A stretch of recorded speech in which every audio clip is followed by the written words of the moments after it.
솔직히 미국 주식이 훨씬 더 용이하고 접근성 좋고 장기적으로 올라가는 거에 있어서 한국 주식이 따라갈 수는 없다고 생각해요. 이건 뭐 당연한 사실이고. 근데 그러면 한국 주식을 우리가 해야 될 필요가 있나? 이렇게 생각하실 수 있는데 저는 지금 사셨으면 좋겠어요. 아, 지금은 사도 된다. 네, 지금은 사도 된다. 만약에 여기에서 그냥 올라가 버리면은 투자 물량으로 수익을 내시면 되고, 무너지면 안전 마진으로 확보한 걸로 이제 추가 매수를 하는 전략을 취하면 될 것 같아요. 만약에 이제 코로나 때처럼 뭐 단기간에 폭락이 나온다. 그러면은 저는 일생일대의 기회라고 봅니다.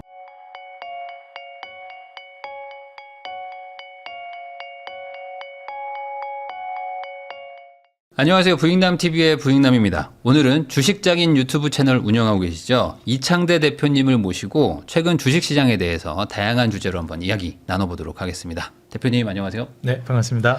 네, 저희 채널에도 처음 나와주셨는데 간단하게 한번 소개해 주시면 좋을 것 같습니다. 저도 이제 평소에 부익남 채널 정말 많이 봤었는데 네. 오늘 또 출연하게 돼가지고 영광이고, 부동산에 관심 있는 분들이 많으시잖아요. 네. 근데 이제 요즘 또 주식도 붐이 오고 있기 때문에 이 투자에 관심 있어 하시는 분들은 좀 이제 양방 전략으로 오늘 좀 도움이 되셨으면 좋겠고, 제가 지금 좀 오늘 준비하면서 어떻게 이제 좀 풀어드릴까 고민을 많이 했는데, 네. 주식이 아예 그냥 초보자라는 전제하에 그래도 기본기라든지 어떻게 이제 마인드셋을 하고 가져가는 게 좋을지 좀 이야기를 해드리려고 합니다. 네. 아니, 사실 뭐 지금 교육도 하시고 이 주식 초보자분들한테도 이제 알려주고 계시기 때문에 이 부동산 투자하시는 분들은 이제 주식을 조금 뭐 멀리 하시는 경우도 있지만 요즘에 이제 다주택 규제가 또 심해져가지고 네. 현금 5천 있는데 1억 있는데 뭐 해야 되냐 이런 네. 분들이 또 저희 많아요. 그렇죠. 그러다 보니까 그런 분들한테 오늘 좀 얘기해 주시면 좋을 것 같습니다. 우선은 지금 시장의 분위기가 엄청 뜨겁게 막 올라가는 것 같다가 또 약간 좀 주춤하는 것 같기도 하고 좀 약간 애매해가지고 지금 시장의 분위기는 총평 어떻게 보십니까 전반적으로? 일단 이제 앞서 말씀해 주신 것처럼 네. 뭐 저도 이제 부동산 전문가는 아니지만 그래도 이제 경제 쪽을 계속 전반으로 보려면 부동산도 좀 보는 편이거든요. 네. 근데 이제 한번 살펴보게 되면 지금 항상 제가 말하는 게 연준과 정부는 거스르지 말라고 얘기를 해요. 네. 근데 이제 우리가 뭐 이명박 박근혜 정부 시절 때부터도 뭐 부동산에서 얘기를 많이 하잖아요. 네. 빚내서 집 사라 했는데 그때 뭐 비난하는 사람도 있었고 진짜 뭐 그대로 이행했던 사람들이 있는데, 뭐 이게 좋다 나쁘다를 떠나서 정부에서 그렇게 밀어붙이는 거는 어지간하면 나중에 결과가 보면 그대로 이행하는 게 좀 옳았던 경우가 많거든요. 네. 그래서 지금 이재명 정권에서 보면은 제가 보기에는 부동산은 하지마 기조, 네. 주식은 아직도 안 했어? 제발 해라. 네, 이런 기조거든요. 네. 그리고 여태까지 이제 그 한국이 성장을 해왔던 그 배경을 보게 되면 단기간에 이제 고속 성장을 하게 됐는데, 네. 이때는 사실 뭐 주식 투자하기보다는 부동산 투자하는 게 훨씬 안정적이면서 수익률도 상당히 괜찮았죠. 네. 근데 이제 경제 성장률이 어느 정도 좀 답보 상태에 올라간 이런 지점에서는 결국 선진국으로 한 단계 더 나아가려면 이제 증권 시장을 또 육성을 해야 되는데 여태까지는 좀 후진국 수준이었기 때문에 네. 이거를 한번 이참에 좀 뜯어고치려고 하는 것 같고, 그리고 제일 중요한 게 코로나 팬데믹 때 이 시선이 바뀐 게 큰 것 같습니다. 코로나 팬데믹을 기준으로 이 주식 투자에 대한 인식이 많이 바뀐 것 같아요. 예전에는 저희 부모님 세대만 하더라도 부동산 투자해야지 무슨 주식 투자해가지고 뭐 예를 들어 옆집 아들이 부동산 투자 열심히 한다 그러면 건실한 청년이네 이랬는데 주식 투자 열심히 하고 있다 그러면 괜찮겠어? 이제 이런 시선이었거든요. 네네. 근데 이제 지금은 사실 부동산도 느끼지만 이거 과연 사다리가 존재하는가? 예전에는 차근차근 밟아나가는 단계가 가능했다면 이제는 좀 어려워진 게 아닌가라는 이런 심리들이 많이 반영됐다고 봅니다. 근데 네. 주식은 사실 그런 게 없거든요. 지금 당장 부동산으로 갈 수 있는 사다리를 이 증권 시장이 그래도 좀 잡아줄 가능성이 있다라고 저는 보는 입장입니다. 그러면 지금 4,100 뭐 이 정도 막 왔다 갔다 하고 있는데 네. 그러면 많이 올라가긴 한 거잖아요. 2,400부터 올라갔다 지금 거의 이제 2배 가까이 막 온 건데 여기서 더 가느냐? 아니면 이제 여기가 이제 한계치냐 이걸 가지고 이제 또 약간 이제 갑론을박이 있단 말이에요. 맞아요. 그럼 결국에 여기서 한 번 더 간다는 거는 무언가 또 추가 상승 여력이 생겨야 될 텐데 그게 뭐 금리 인하라든지 유동성 공급이라든지 뭐 이런 걸까요? 어떻게 보시는 거예요?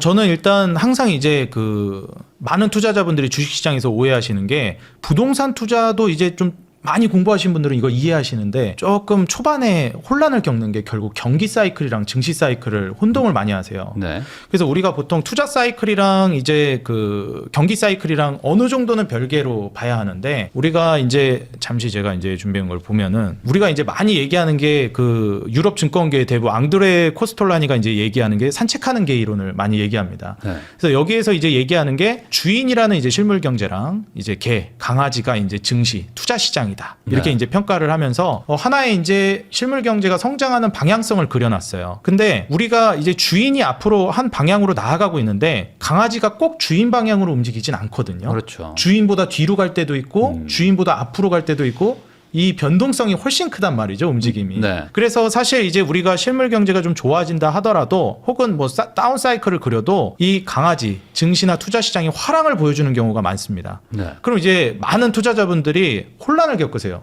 야, 지금 실물 경기가 이렇게 안 좋은데 어떻게 투자 시장이 활성화되냐? 이거 말도 안 된다.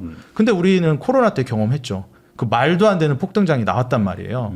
그럼 이걸 어떻게 해석할 수 있느냐? 앙드레 코스톨라니도 그렇고 많은 투자자들이 얘기하는 게, 우리가 투자 시장은 금리 사이클 논리에 따라 조금 더 면밀하게 움직인다. 거기에 맞춰서 간다라는 거를 이제 네. 다들 알고 있죠. 그래서 지금 현 시점에서는 연준에서도 금리 인하를 계속해서 한다라고 하고 있는 과정이고, 이걸 우리가 생각해 본다라고 하면 앞으로 이제 추가적인 증시 상승은 충분히 가능할 거라고 보는데, 중간에 이제 뭐 무너진다거나 이런 흐름은 있을 수 있을 것 같아요. 근데 우리가 이제 흔히 얘기해서 분위기가 좋다라고 표현을 하죠. 증시 분위기, 투자 시장 분위기. 네. 이 좋은 분위기는 금리가 이제 피벗되면서 다시 인상 기조로 가지 않는 한 저는 계속 지속될 거라고 보고요. 앞으로 인하하면 인하했지 인상할 확률은 적습니다. 그래서 거기에 대해서도 논리를 제가 조금 이따가 같이 한번 설명을 드리겠습니다. 그러면 결국에 지금이 약간 과거의 금리 인하기와 좀 비슷한 구조로 갈 것이다. 라고 네. 이제 예측을 하신다는 거고. 그럼 가장 최근에 금리 인하기라면 뭐 2020년, 2021년 그 코로나 때랑 흡사한 구조로 지금 가는 건가요? 네, 이제 흡사한 구조인데 하나가 좀 저는 다르다라고 보고 있어요. 네. 일단 금리 인하가 되면서 이제 계속해서 투자 시장이 활성화되는 거는 좋은데, 우리가 좀 이 가슴 한켠에 좀 찝찝한 마음을 가지고 가야 되는 증시예요. 네. 그게 왜 그러냐면은 이제 그 조지프 슌페터라고 해가지고 창조적 파괴 이 이론을 이야기한 분이 있습니다. 이분이 이제 1883년생인데 이제 한 100년 차이 나시죠. 네. 그래서 이분이 이제 자본주의는 창조적 파괴를 통해서 성장한다라는 얘기를 했어요. 네. 근데 이게 무슨 말인가 좀 어렵게 들릴 수 있잖아요. 근데 이제 창조적 파괴라는 게 우리가 일반적으로 얘기하는 거품이 끼는 단계, 뭐 기존의 낡은 것들이 거품이 끼면서 이제 한계에 부딪히는데, 그거를 이제 끝내고 새로운 걸로 나아가려면 한 번 정도 파괴가 필요하다라, 이렇게 이제 얘기를 합니다. 네. 그래서 이제 이 산업 성장 사이클로 그런 식으로 이제 뭐 산업혁명이든지 세상이 발전해 나가는데, 저는 증시에도 이제 이런 게 있다라고 봐요. 그래서 이런 창조적 파괴가 있었던 게 저는 코로나 팬데믹 때라고 봅니다. 네. 그래서 코로나 팬데믹 때를 보게 되면 이제 고객 예탁금과 이제 신용 잔고를 같이 보시면은 좋아요. 이제 제가 화면에서 보여드리고 있는 게 2020년도 당시에 고객 예탁금과 신용 잔고 추이입니다. 이때 이제 특징을 보시게 되면 말 그대로 이제 실물 경제가 박살이 났던 때예요, 이때는. 네. 그래서 이제 뭐 다들 아시겠지만 실물 경제가 완전히 고꾸라져 버렸는데, 그러면서 지수도 무너졌습니다. 네. 이건 뭐 한국뿐만 아니라 뭐 미국도 그렇고 전 세계가 그랬죠. 이때 당시에 이제 있었던 일이, 지수가 단기간에 너무 많이 무너지고 투자 시장이 이제 급격하게 무너지다 보니까 여기에서 빚으로 투자했던 물량들이 반대 매매를 당하게 됩니다. 그래서 뭐 증거금을 넣는다든지 추가로 돈을 넣지 않으면은 강제로 청산을 해버리는 네. 그런 구조가 되잖아요. 그래서 뭐 차라리 은행에서 돈을 빌려가지고 투자했다 그러면 그럴 일이 없겠지만, 이제 신용이나 미수를 쓰시는 분들, 다시 말해서 내 돈이 아닌데, 내 현금이 아닌데 이제 증권시장에서 뭐 빚내서 투자를 한 거죠. B2라고 보시면 편합니다. 네. 근데 그 B2를 이제 주가가 떨어진 만큼 돈을 더 넣어야 돼라고 했는데 못 넣으니까 반대 매매가 당하죠. 왜냐면 또 단기간에 무너지니까 뭐 대응할 새 없이 그냥 무너지는 거거든요. 그러면서 신용잔고, 빚으로 투자하는 물량이 완전히 무너집니다. 근데 반대로 지수가 무너지다 보니까 돈은 어마무시하게 풀렸어요. 그럼 풀린 돈을 우리가 생각해보면 이제 돈의 가치는 계속 떨어질 건데 투자 시장으로 유입은 돼야 되는데, 네. 투자 시장이 한번 박살나니까 엄청 싸졌네? 그러니까 이제 진짜 돈 많은 사람들은 원래 점진적으로 조금씩 돈을 넣고 있다가 이거는 완전히 크게 베팅해야 될 때다. 그러니까 우리가 솔직히 돈이 좀 없는 분들이 빚내서 투자하지, 진짜 천문학적인 돈이 있는 분들은 물론 뭐 네. 어느 정도 뭐 쓰시겠지만 다 다 이제 이 컨트롤이 가능한 영역대에서 움직이니까 이때 정말 큰 돈들이 물밀듯이 들어옵니다. 그러면서 지수는 무너졌지만 시장으로 돈이 물밀듯이 들어왔고 21년도까지 계속 올라가는 모습을 보여줬어요. 근데 지금은 이게 부재하다고 봅니다. 네. 그러니까 아예 진짜 신나게 올라가려면 한번 무너졌다 가야 되는데 지금 상황은 이렇게 무너졌다 가는 수준은 아니라고 봐요. 물론 4월 달에 이제 상호관세 얘기가 나오면서 시장이 좀 충격을 받고 가기는 했지만 지금 시장에서는 여전히 불경기에 대한 불신이 있고 특히 한국 시장은 환율이 좀 불안하기 때문에 네. 그러한 포인트들이 좀 찜찜한 한편으로 좀 남아있는 채로 올라가고 있다. 이렇게 보고 있습니다. 그렇지만 거의 흡사하다. 그러니까 결국에는 이 시청자분들이 궁금한 거는 차트가 비슷하게 갈 거냐, 우상향으로도 가냐인 거잖아요. 그렇죠. 그러면 그 부분은 똑같다라고 봐야 될까요? 저는 이제 여기에서는 둘 다 열어다 놔야 된다고 이제 보는 입장입니다. 네. 일단 제가 이제 용수철 원리라고 하면서 많이 얘기를 해요. 네. 그러면 이제 여기에서 많이들 이제 시장을 맞췄으면 하는 바람을 가지고 계십니다. 그러면 그래서 시장이 올라간다는 거예요? 지금 사도 돼요? 이런 건데 저는 지금 사셨으면 좋겠어요. 아, 지금은 사도 된다. 네, 지금은 사도 된다. 그런데 이제 뭐를 준비하셔야 되냐면 무너지는 걸 준비하셔야 된다.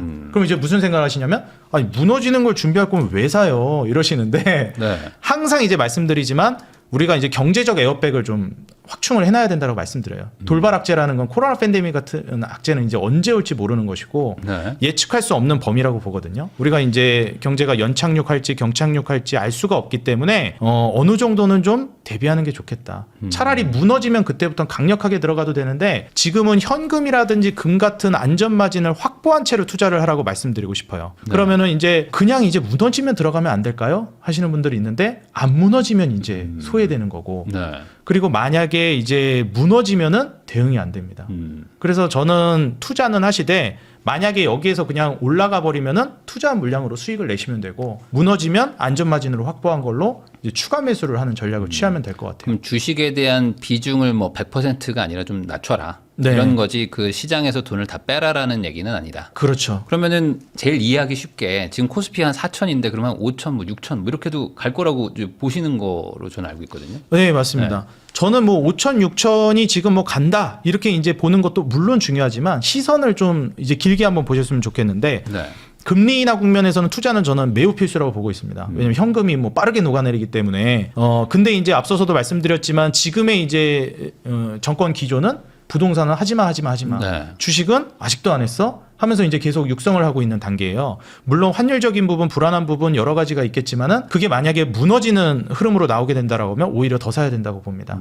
그리고 제가 기대하고 있는 건 결국 이제 한국 시장도 그러면은 이제 인식 개선이 돼서 장기적으로 미국처럼 갈 수 있을까? 네. 이제 이런 생각을 하시는 분들이 있어요. 그런 이제 뭐 5천, 6천이 아니라 진짜 10,000포인트 이렇게 가려면 저는 하나가 제일 중요하다고 생각합니다. 네. 이제 미국이 이제 그 개인들 퇴직연금 제도 401k 제도가 이제 시작되면서 미국이 장기 우상향에 접어들었는데 네. 그 401k 제도가 시작되면서부터 뭐 80년대부터 이제 호황을 생각하면 한국도 이제는 그런 단계로 나아가야 되지 않나 생각이 들어요. 네. 지금 현 시점에서는 사실 미국은 저는 기관 수급을 좀 더 중요하게 보는데 한국 같은 경우는 외국인 수급을 더 중요하게 보거든요. 네. 미국은 이제 퇴직연금이라든지 이런 물량들이 떨어질 때마다 워낙 탄탄하게 이제 사면서 밀어올리니까 이제 뭐 떨어질 새 없이 장기 우상향에 성공했는데 한국은 지금 과연 뭐 노후 대비를 주식으로 하고 있는가를 생각해 보면 대다수가 부동산인 거는 네. 이제 뭐 자명한 사실이기 때문에 이제는 부동산에만 이제 몰빵되어 있었던 노후 대비가 주식으로 이제 좀 양방으로 챙기면서 가는 그런 구조를 정부에서 이제 갖춰 나갈 거라고 저는 기대를 하고 있습니다. 네. 그래서 만약에 이제 퇴직연금이라든지 그런 부분들이 시행이 되기 시작한다라고 하면 이번에 그 국민연금 같은 경우도 원래 이제 강제성이 없었는데 건보료 소속으로 넘어가면서 이제 강제성이 부여되기 시작했잖아요. 이제 앞으로 그 물량들이 이제 우리가 뭐 연금 관련해서도 뭐 문제가 있다 뭐 말이 많았었는데 증권 시장을 부양하는 쪽으로 가게 되면 네. 이제 미국 시장 같은 장기 우상향이 한국에서도 충분히 가능하다라고 봐서 만약에 내가 장기 투자를 원한다라고 하시는 분들은 이제 퇴직연금이라든지 연금 제도가 꾸준하게 이제 물밀듯이 주식 시장으로 밀려 들어가기 시작한다. 강제성이 어느 정도 부여되기도 하고 네. 그러면 저는 미국처럼 한국 시장도 투자해도 된다고 봅니다. 근데 아직까지 현 시점에서는 금리 사이클에 맞춰서 매매하는 게 더 좋다고 보는데 지금 금리 인하 사이클이니 네. 투자를 지금 안 하시는 것보다 하시는 게 100번 저는 옳다고 봅니다. 그러면 아까 잠깐 중간에 말씀해 주신 거대로 이게 쭉 올라가 있는 상태긴 하지만 한번 조정이 오면 오히려 더 강하게 돈을 넣을 수 있다. 그렇지만 지금은 조정 같은 게 안 왔기 때문에 좀 비중을 좀 약간 축소하라 정도 얘기를 해주셨잖아요. 네. 그러면 조정이 온다는 게 조정으로 끝나면 조정이지만 사실 조정이 아니라 그냥 계속 내리꽂을 수도 있잖아요. 그러니까 네. 이 시장이 무너지진 않을 거라고 보시는 거네요. 잠깐 와도 다시 회복할 것이다. 만약에 이제 코로나 때처럼 뭐 단기간에 폭락이 나온다. 그러면은 저는 일생일대의 기회라고 봅니다. 일단 단기간에 폭락이 오면 뭐 IT 버블도 그렇고 서프라임 모기지도 그렇고 항상 제가 더 우려하는 거는 이 장기간에 걸친 하락을 더 무서워하고요. 저는 네. 오히려 단기간에 뭐 지수가 진짜 속된 말로 코스피가 30-40% 폭락을 해버린다. 거의 반토막 가까이 무너진다. 그건 오히려 저는 엄청난 찬스라고 봅니다. 왜냐면은 일단 기본적으로 단기간에 크게 무너진 거는 굉장히 빨리 회복하는 성질을 갖고 있기 때문에 이게 뭐 국가가 전복되는 그런 위기다. 뭐 진짜 전쟁이 나버렸다. 그런 위기가 아니라 뭐 돌발 악재로 인해서 이렇게 된 거다라는 것은 오히려 엄청 큰 기회로 보는 게 저는 맞다고 보고 그때는 돈을 더 투입해야 된다라고 봐요. 그래서 지금 현 시점에서 증시가 앞으로 만약에 떨어지게 되면 현재 고점을 떨어진 거 이상으로 저는 더 올라갈 거라고 봅니다. 그 말은 결국에는 이 대세적 흐름은 우상향일 수밖에 없고 그건 시장에 돈이 엄청나게 풀리는 이거는 이제 바뀌지 않기 때문에 그런 걸까요? 네, 저도 이제 그렇게 보고 있습니다. 그리고 심지어 한국이 먼저 기준금리 인하를 하긴 했는데 이제 미국이 좀 뒤늦게 했잖아요. 네. 근데 이제 미국 같은 경우에도 지금 고용 자체가 워낙에 많이 무너지고 있기 때문에 지금 연준에서도 제가 이제 하나 보여드리고 싶은 게 어떤 발언을 했냐면 이 매파적 인하라는 얘기를 했어요. 사실 전 세계 이제 시장 방향성이라든지 뭐 금리라든지 돈의 방향성 큰 방향타 역할을 하는 게 미국이라는 걸 부정할 수 없기 때문에 뭐 한국이 금리 인하하는 거 뭐 다른 나라 금리 인하하는 거 오케이 분위기 좋긴 하겠네. 근데 아직 미국은 안 했잖아. 네. 그러니까 이제 진짜 시원하게 막 투자 시장이 활성화되는 느낌이 아니었는데 이번 그 9월부터 이제 금리 인하가 다시 미국에서부터 시작이 됐죠. 그래서 이때부터 고용 문제를 이제 다루기 시작했습니다. 그래서 이거 경기가 불경기라서 살려야 된다라고 했는데 이번에 그 금리 인하하면서 얘기가 나온 게 뭐냐면 매파적 인하라는 얘기를 했어요. 이게 무슨 말이냐면 소리 없는 아우성 같은 거거든요. 네. 이게 앞뒤가 다른 거예요. 매파적 인하라는 게 매파적인 거는 좀 긴축적인 건데 인하라는 거는 사실 비둘기적인 거거든요. 그래서 완화적인 스탠스이기 때문에 여기에 대해서 이제 투자자분들이 보시는 게 그래서 이거 뭐 어떻게 해야 되는 거야. 금리 인하를 행동은 하긴 했는데 말을 좀 긴축적으로 했습니다. 금리 인하하면서 액션은 이제 그렇게 하면서 말로는 12월 인하는 기정사실이 아니다. 근데 이거는 저는 연준이 항상 해왔던 행태라고 봐요. 왜냐하면 말과 행동을 똑같이 해버리게 되면 말 그대로 진짜 비둘기적 인하를 해버리게 되면 시장이 너무 과열 양상을 띠면서 뭐 물가도 컨트롤이 안 될 수도 있고 이러기 때문에 이렇게 한번 급격히 올라갈 수 있는 걸 말로서 좀 잡은 거죠. 근데 이제 이런 거에 많이 이제 투자 시장에서 특히 뭐 단기 매매 하시는 분들 같은 경우에는 이제 위축될 수밖에 없고 근데 이제 장기 매매 하시거나 어느 정도 사이클 매매를 하시는 분들은 이런 거에 겁을 먹지 마시라고 말씀드려요. 어차피 인하는 지금 하고 있고 인하 기조고 인상하기는 어렵거든요. 심지어 이제 12월 달에 조기 긴축 종료를 얘기했는데 긴축을 종료했다라는 것은 이제 완화를 준비하겠다라는 걸 시사하거든요.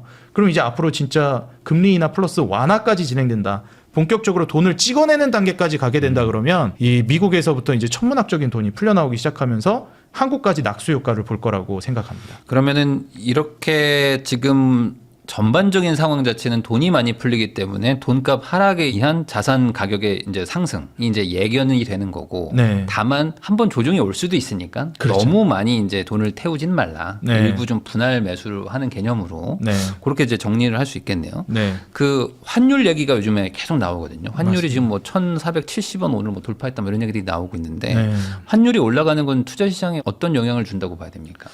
사실 이게 뭐 환율 같은 경우에 뭐 달러 인덱스 말 그대로 이제 달러 가치가 올라가 가지고 원래 환율이 네. 상대적인 개념이잖아요. 네. 그래서 뭐 달러가 비싸지니까 뭐 어쩔 수 없지. 특히 긴축 기조에 많이 그러거든요. 그래서 뭐 2022년부터 뭐 2024년 초중반 여기까지는 그래 뭐 긴축하니까 그리고 뭐 달러로 돈이 다 모여드니까 안전한 달러로 네. 뭐 그러면 달러 가치 올라가니까 상대적으로 원화 가치 떨어지는 거 그럴 수 있어. 인데 최근에는 이제 달러 가치가 그렇게 높지 않거든요. 근데 최근에 이제 환율이 좀 많이 올라가고 있어요. 그래서 이제 한번 살펴보시게 되면 이제 환율을 우리가 같이 살펴본다라고 했을 때 달러 인덱스랑 좀 비교를 할 필요성이 있다라고 네. 생각이 됩니다. 근데 이제 보시게 되면 이제 달러 인덱스 말 그대로 달러 가치가 올라가는 상황에서는 실제로 환율도 올라갔어요. 네. 뭐 비슷한 흐름으로 갔습니다. 근데 이때 당시에 이제 4월 달을 보시게 되면 무슨 일이 발생했냐? 환율이 엄청 올랐는데 달러 인덱스는 떨어졌습니다. 네. 그래서 이거 달러 가치가 떨어졌는데 환율은 왜 이렇게 올라? 그러면은 달러 가치가 떨어졌는데 환율은 말 그대로 원화 가치는 더 많이 떨어진 거거든요. 그렇죠. 이게 4월 달에 뭐 다들 아시다시피 상호 관세 때문에 그랬다라고 볼 수 있겠죠. 전 세계적으로 충격이 왔고 미국도 충격을 받았기 때문에 달러 가치가 떨어졌는데 한국은 더 충격을 받은 거죠. 근데 이제 이 이후에는 추가적으로 달러 인덱스가 계속 떨어지니까 뭐 다시 또 이제 안정 국면으로 가면서 환율이 안정은 됩니다. 솔직히 1350원이라는 게 뭐 한 10년, 20년 전부터 투자해 오신 분들은 1350원이 이걸 안정이라고 볼 수가 그렇죠. 있느냐. 엄청 높죠, 저것도. 네, 이렇게 이제 얘기할 수 있는데 지금 분위기에서는 이제 한국의 원화 경쟁력이라든지 국가 경쟁력이 그만큼 많이 떨어졌다라는 건 부정할 수 없는 사실이기는 합니다. 네. 그래서 지금 현 시점에서 좀 우리가 더 주의를 해봐야 되는 건 최근 흐름이에요. 이제 10월 달까지 증시 분위기 정말 좋았어요. 뭐 달러 인덱스 올라가면서 어느 정도 뭐 오르는 추세에서 뭐 그래 여기서 환율 좀 올라가는 거 100번 양보해서 그렇다 치자 하는데 이 10월 말에서 11월 초에 달러 인덱스는 다시 꺾였거든요. 근데 지금 환율 방어선이 계속 무너지고 있어요. 뭐 처음엔 1,400원에서 막고 있는 그런 시점이었는데 10원, 20원, 30원 하다가 지금 70원까지 갔어요. 근데 이제 환율이 사실 제일 무서운 게 올 수도 있고 안 올 수도 있지만 만약에 폭락이 온다라고 하면 그거를 제일 걱정해야 되는 건 저는 환율이라고 생각하거든요. 네. 환율이 뭐 솔직히 이제 어느 정도 방어선까지 막다가 이게 안 막히는 시점이 오고 말 그대로 패닉으로 넘어가게 되면 이게 1,400 뭐 지금은 점진적으로 올라가잖아요, 환율이. 근데 순식간에 1,500원, 1,600원 갈 가능성이 있기 때문에 그 패닉으로 가는 거를 우리가 좀 주의는 해야 될 것 같다라고 말씀드리고 싶습니다. 그러면은 환율이 튀면은 조정이 한번 올 수 있다. 네. 이렇게 이해해도 될까요? 네, 그렇죠. 아무래도 이제 한국 시장에 대한 이 신뢰도 자체도 굉장히 떨어질 것이고 지금 외국인 투자자들이 이제 환차손을 입기 때문에 네. 환율이 이렇게 올라가 버리면은 한국에서 어느 정도 수익을 거두지 않는 한은 손해거든요. 가만히 네. 있어도. 네. 그렇기 때문에 지금 외국인 투자자들이 굉장히 많이 떠나고 있습니다. 그래서 이제 보시게 되면 지수야 뭐 많이 올라가긴 했는데 제가 지금 보여드린 게 이제 4월이랑 최근이에요. 10월에서 11월로 가는 구간을 이제 네모 박스로 쳐놓은 거거든요. 그래서 4월 달에 이제 상호 관세로 인해서 외국인들이 한국 시장에서 이 빨간색 선이 외국인이에요. 네. 엄청나게 이제 많이 빠져나갔습니다. 그 전부터 빠져나갔는데 뭐 트럼프 뭐 관세다부터 해가지고 뭐 계속 빠져나갔는데 4월부터는 사실 이제 관세 리스크가 정점을 찍었다라는 평가를 많이 했어요. 저는 예전부터 관세를 여러분들 너무 우려하진 마세요. 이거를 무시해도 되는 건 아닌데 관세 때문에 막 투자의 중심이 흔들릴 정도로 하진 않으셨으면 좋겠다. 저거다 거의 일종의 좀 쇼맨십이 많이 들어가 있다. 네. 좀 이런 식으로까지 저는 격하게 표현을 했습니다. 어찌됐건 이로 인해서 외국인들이 많이 나가고 나서 다시 이제 들어오기 시작했어요. 왜냐하면 이제 관세라는 게 처음에는 뭐 40% 매긴다, 50% 매긴다 난리였거든요. 근데 그게 실상은 뭐 점점 완화가 되기도 했고 이제 종결이 되다 보니까 이제 미국에서도 금리 인하 하려고 하네. 그러면서 돈 풀리기 시작하네. 그러면 이제 위험 선호 심리가 올라가죠. 그러면서 투자자들이 좀 더 위험한 시장 건드려야 되겠다. 미국은 안전하게 보고. 한국 같은 경우에도 이제 상폭 정도 한다고 그러고 그다음에 세금적인 이득도 있고 하면서 쭉 들어왔는데 최근에 이제 환율적인 부분이 잡히지도 않고 있기도 하고 개인들이 사고 있는 거와 반면에 외국인들은 계속해서 빠져나가고 있습니다. 지금 측면을 놓고 본다라고 하면 원래 이제 한국 시장의 거의 뭐 주축, 중심축 역할을 하고 있는 게 아직까진 기관이 아니라 외국인인데 외국인이 이렇게 빠져나간다. 그리고 환율 방어가 안 된다. 이런 것들은 좀 도미노로 시장에 타격을 크게 미칠 여지는 있다. 이렇게 좀 말씀드릴 수 있을 것 같습니다. 그럼에도 불구하고 이런 거는 뭔가 단기적 악재 같은 거지 대세적 상승장을 막을 수는 없기 때문에 네. 이번 장을 그냥 아예 손 딱 끊고 그냥 나가버리면 후회할 수 있다. 손 끊고 나가는 거는 완전히 나는 돈 다 털고 나가겠다. 예, 저는 그건 아주 비추입니다. 잘 먹고 갑니다. 이런 거 하면 안 된다는 네, 거죠. 저는 그렇게 봅니다. 그러면 괜히 또 후회한다. 네. 그렇게 좀 정리하면 될 것 네. 같습니다. 주식장인 채널 운영하고 계시죠. 이창대 대표님하고 이야기 나누고 있는데요. 그러면은 결국에 장이 좋다는 건 이해를 했어요. 그리고 이제 뭐 단기적인 악재가 올 수도 있고 안 올 수도 있지만 온다면은 대규모 자금을 투입할 만하다까지는 이제 어느 정도 이제 설명을 해주셨는데 네. 그러면 뭘 사야 되냐라는 이제 문제가 이제 있단 말이죠. 네. 기본적으로 지금 좋은 어떤 섹터, 어떤 좋은 어떤 업종은 뭐로 보십니까?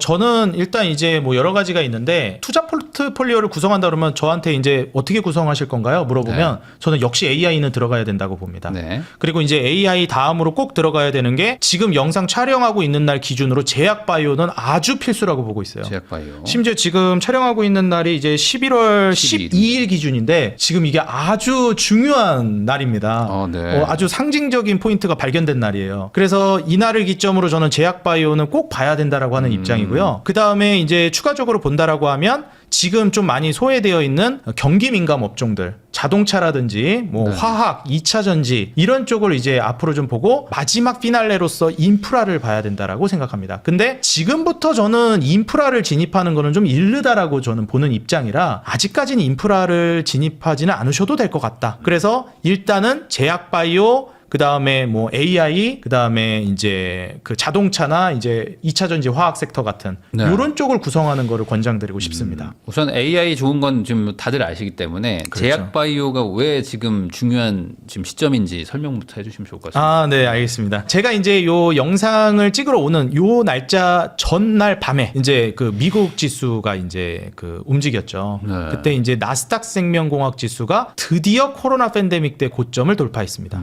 정확히 그 날짜 기준으로 돌파를 했어요. 네. 근데 여태까지는 이제 나스닥 생명공학 지수가 뭐 작년 같은 경우에도 분위기가 제약바이오가 나쁘지 않았거든요. 근데 연말로 들어서면서 그리고 상호관세 얘기 나오고 이러면서 4월 달까지 굉장히 안 좋았어요. 뭐 미국도 그랬고 미국이 안 좋으면 전 세계가 다 위축되니까요. 근데 이제 중요한 점은 항상 이제 미국이 이제 전 세계 이 글로벌 시장의 산업 트렌드를 이끌어간다라는 건 다들 알고 계실 겁니다. 그렇기 때문에 미국에서 한번 붐업이 되면 한국도 당연히 영향을 받고 그 섹터가 움직여요. 그래서 전체적으로 뭐 미국 시장 오르는데 우린 안 가고 미국 시장 떨어질 땐 같이 떨어지고 뭐 이런 얘기를 많이 하는데 한국 같은 경우에는 결국 산업 사이클 주기는 유사하게 따라갑니다. 근데 여태까지는 필라델피아 반도체 지수라고 해서 반도체 지수는 전고점을 뚫고 굉장히 많이 올라갔어요. 그래서 이미 코로나 팬데믹 때 찍었던 고점을 두 번을 갱신했습니다. 한 번 갱신하고 그 고점을 또 갱신했어요. 그러면서 벌써 한 2년 동안 엄청나게 올라갔는데 이 나스닥 생명공학 지수 같은 경우에는 여태까지 코로나 팬데믹 때 찍었던 고점에서 떨어지고 나서 한 뭐 절반 정도 회복됐다 싶고 또 못 가고 있다가 드디어 이제 고점 돌파가 나온 겁니다. 그래서 보통 이제 그 산업이 전성기로 접어들었다라고 이제 평가를 하는 거는 미국 기준으로 따졌을 때 전고점을 뚫었느냐, 그걸 언제 뚫었느냐를 이제 기준으로 저는 말씀드리거든요. 네. 필라델피아 반도체 지수는 이미 뭐 22년, 23년부터도 좋았기 때문에 AI 반도체 이쪽은 그때부터도 계속 좋았습니다. 근데 이게 여태까지도 계속 좀 반복되어 온 게 한국 증시 사이클 같은 경우에는 원래 반도체가 좀 먼저 가요. 미국도 비슷하고. 네. 그래서 뭐 반도체라든지 그 다음에 우량주 이런 쪽으로 먼저 가다가 이쪽이 좀 너무 많이 올라갔다. 그러면서 좀 이거 거품 논란이 나오기 시작합니다. 네. 최근에 AI 거품 논란이 나오기 시작했어요. 그럼 젠슨왕이 좀 불식시켜주기는 했는데 네. 어쨌든 이런 얘기가 나오기 시작하면서 11월, 10월 증시가 꺾였습니다. 뭐 가장 중요한 이벤트 중에 하나는 역시 또 AI 그리고 빅테크 쪽에서 차익 실현 물량이 어느 정도 나왔다고 봐요. 그래서 그 이후에 지금 현재 돈이 어디로 가고 있느냐? 여태까지 증시를 이끌어왔던 섹터들로 돈이 몰려서 올라간 건 오케이. 근데 거기서 이제 돈 빠지면서 지수도 빠지는데 그럼 이대로 그냥 돈 다 주식시장에서 발 빼는 거 아니야? 라고 할 수 있겠지만 앞서 말씀드렸듯이 빼지 않을 것이다. 지금 장이 나쁘지 않다. 그렇죠. 왜냐하면 금리 인하는 멈추지 않을 거기 때문에 유동성은 이제 시작이기 때문에 AI 거품 논란으로 인해서 그 막대한 큰 돈, 우량주들로 빅테크들로 들어갔던 돈들이 차익 실현은 할지언정 시장을 떠나진 않는다는 거예요. 그럼 중간에 이 차익 실현하고 수익 실현한 물량들이 어디로 가느냐? 그 다음에 이제 조금 더 위험 선호 심리가 강한 섹터와 국가와 종목들로 갑니다. 그래서 러셀 2000 지수라든지 제약바이오라든지 혁신업종들 이러한 쪽으로 이제 사이클이 가고 이렇게 금리 인하를 하면서 경기가 좋아지게 되면 마지막 피날레로 경기 민감주가 갑니다. 그래서 제가 항상 공식으로 말씀드려요. 1단계의 우량주 그리고 코스피 반도체 이쪽이 가고 그다음 코스닥 중소형주 제약바이오 마지막 피날레는 경기 민감주 이러면은 한번 사이클이 돌았다. 그래서 경기 민감주 올라갈 때쯤이면 이제 좀 발 뺄 준비 하셔야 된다. 이렇게 이제 얘기를 하는데 지금 나스닥 생명공학 지수가 이제 정고점을 막 돌파하기 시작했다라는 점. 그래서 AI에서 빠져나온 돈들이 제약바이오로 넘어가고 있다. 이거를 이제 저는 말씀드리고 싶습니다. 그러면은 이게 국내 주식하고도 똑같은 게 구조라고 보면 되는 걸까요? 거의 유사하게 갈 거라고 보셔도 될 것 같습니다. 여태까지 매우 비슷한 패턴으로 항상 반복돼 왔고 이게 뭐 어긋나는 경우도 있긴 하지만 미국 이 그 산업 트렌드를 한국이 비껴가지는 않거든요. 네. 그렇기 때문에 이거를 이제 좀 예의주시하시면서 제약바이오 쪽을 지금부터는 좀 눈여겨 보셨으면 좋겠습니다. 이 제약바이오가 이 금리 사이클하고도 좀 관련이 좀 있나요? 이 주가 움직임이? 예, 맞습니다. 이제 금리 인하를 하게 되면 사실 우리가 제약바이오도 하나의 이제 혁신업종 섹터로 분류를 하게 되는데 최근에 혁신업종이라고 하면 뭐 AI나 로봇 이런 쪽을 많이 얘기하지만 제약바이오도 많이 얘기하잖아요. 네. 근데 이제 그러면 혁신업종이 뭐냐 이럴 수 있는데 아직 이익을 제대로 못 내는 기업들이에요. 미래에 발전할 거는 분명히 알겠는데 아직 확장이 본격적으로 이루어지지 않은 그 규모의 경제가 일어나지 않은 네. 분야를 이제 혁신업종이라고 보통 저는 이제 말씀을 드립니다. 그럼 그런 기업들의 특징이 뭐냐? 다들 아시겠지만 이익이 안 나니까 적자가 나니까 버틸 체력이 필요해요. 자금적인 체력. 투자도 좀 받아야 되고. 그렇죠. 네. 돈도 좀 땡겨와야 되고 이러고 버텨야 돼요. 그 산업이 궤도에 올라올 때까지. 근데 그러려면 이제 돈을 속된 말로 땡겨와야 되는데 대출도 좀 받고 이자가 비싸면 돈을 소극적으로 땡기게 됩니다. 네. 그러니까 투자 시장이 훨씬 더 위축되고 그러면 돈 못 버는 기업들의 투심이 잘 안 가는데 지금같이 금리 인하 되고 있고 앞으로 더 될 것 같고 유동성도 풀릴 것 같다. 그러면은 제약바이오 쪽에서도 뿐만 아니라 혁신 업종에서도 이제 돈을 무리 없이 불편하지 않게 예전보다는 훨씬 용이하게 가져올 수 있겠구나. 이런 기대감이 이제 생기다 보니까 제약바이오뿐만이 아니라 혁신 업종들이 이제 주인공이 되는 장으로 넘어가고 있다라고 생각합니다. 근데 이 제약바이오 쪽은 보통 그 뭐 전사의 심장이 뭐 있어야 된다. 뭐 되면 뭐 10배고 안 되면 뭐 꼬꾸라진다. 뭐 이런 쪽 아닌가요? 맞습니다. 맞습니다. 그래서 여기서도 막 양극화 일어나고 뭐 그런 걸까? 뭐 일단 제약바이오 같은 경우에는 우리가 이제 제가 한 10년 정도 조금 넘어가고 있는데 이 일 한지도 네. 한 5, 6년 전만 해도 제약바이오는 그냥 IT 버블 같은 거였거든요. 네. 그냥 주기적으로 찾아오는 IT 버블. 이번에 IT 버블 또 왔네. 이런 느낌. 그래서 뭐 다들 아시겠지만 오래된 종목 중에 뭐 신라젠, 코오롱 티슈진 뭐 이런 네. 종목들 정말 국민 주식 중에 하나였거든요. 그 제약바이오 하시는 분들 뭐 그냥 주식 투자하셨던 분들은. 네. 근데 그런 종목들이 아직 이익을 제대로 내지 못하고 있고 매출도 뭐 아주 작은 수준이다 보니까 좀 잘못되는 경우가 많아요. 그래서 저는 시청자분들한테도 그렇고 초보 투자자분들한테 많이 말씀드리는 게 지금은 제약바이오가 너무 많이 바뀌었어요. 그때랑 완전 천지개벽했다라고 보셔도 됩니다. 결국 산업이 크려면 돈을 어느 정도는 투여를 해줘야 되는데 제약바이오 쪽을 돈을 정말 많이 투자하기 시작했어요. 우리가 지금까지는 대한민국 국부를 책임졌던 게 물론 대부분의 국가가 그렇지만 뭐 인프라를 다지고 기반 시설을 닦으니까 뭐 현대나 이런 기업들 뭐 조선 그다음에 네. 뭐 자동차 그다음에 뭐 건설 이런 쪽이 엄청나게 잘 가고 부동산 시장도 황을 보이다가 그다음에는 점점 더 국가가 뭘 추구하냐면 마진율 높은 사업을 추구해요. 솔직히 이제 또 부동산 하시니까 네. 이제 그 마진율 잘 아시잖아요. 네, 네. 이게 얼마 남는지를 아시잖아요. 그러니까 이제 자동차도 그렇고 조선도 그렇고 이익이 남는 게 그렇게 퍼센티지로 따졌을 때는 많지가 않은데 이제 봤더니 반도체 마진이 많이 남네. 그 다음에 더 나아갔더니 어쨌든 반도체도 제조인데 뭐 옛날에 이제 그래도 자동차나 조선이나 이런 쪽보다는 그래도 마진이 많이 남는 제조네. 근데 이제 제약바이오로 가니까 마진율이 말도 안 되는 거예요. 진짜 지적 재산을 가지고 네. 가는 거다 보니까. 그래서 미국 같은 경우에도 그렇고 선진국들이 점점 잘 살아지게 되면 이렇게 마진율 높은 사업들로 힘을 좀 쏟고 공장은 그냥 다른 데로 다 이제 내보내는 거죠. 네. 그러다가 최근에 더 이상 안 되겠는데 해서 트럼프가 하는 게 리쇼어링, 공장 다시 돌리는 네, 네. 이런 건데 국가가 성장하는 단계에서는 그렇게 갈 수밖에 없다고 봅니다. 근데 지금 우리나라 국부를 이끌어왔던 이 삼성과 SK가 반도체로서 이제 돈을 벌고 그 다음 타자 먹거리로서 정한 게 이제 제약바이오거든요. 그래서 저는 솔직히 말씀드려서 좀 딴 길로 세면 제가 부동산 전문가는 아닌데 뭐도 저는 좀 관심 있게 보고 있냐면 송도도 좀 네. 관심 있게 보고 송도로 있습니다. 지금 다 몰려가고 있죠. 송도도 관심 있게 보고 있는 바이오가. 이유가 지금 바이오가 그쪽으로 다 몰려가고 있어서 지금 우리가 경기 남부권에 이제 반도체가 엄청나게 움직이면서 이제 또 부동산 시장이 거기도 일자리가 돈이 네. 되니까 이제 올라갔던 것도 있었는데 뭐 판교나 이런 쪽도 네이버 카카오 같은 플랫폼 뭐 테크노밸리 쪽에 많은 영향을 줬잖아요. 근데 이제 서쪽에 이제 송도가 다음 먹거리 제약바이오를 책임지면 거기서 엄청난 이제 또 부수적인 효과들이 나올 거라고 봐서 한국에서 주식 투자하실 때는 이제 과거처럼 이익 안 나는 기업들 안 하셔도 될 것 같다 말씀드리고 싶습니다. 그냥 제약바이오 안에서도 돈 버는 기업들이 있다. 네, 지금 너무 잘 벌고 있고 앞으로 더 잘 벌 걸로 기대되는 기업들이 너무 많아가지고 굳이 지금 중소형주 적자 내고 있는 기업들을 안 보셔도 저는 뭐 우량주 시총상위 종목들로도 충분히 좋은 결과, 반도체 같은 장기 상승 꾀해볼 수 있다라고 생각합니다. 요즘 국장은 약간 좀 대형주, 뭐 이렇게 대장주들 위주로 가는 그런 분위기인가요? 지금은 그런 것 같아요. 뭐 이제 앞으로는 바뀔 수 있다고 보는데 저는 그럼에도 불구하고 우량주 위주로 하셨으면 좋겠습니다.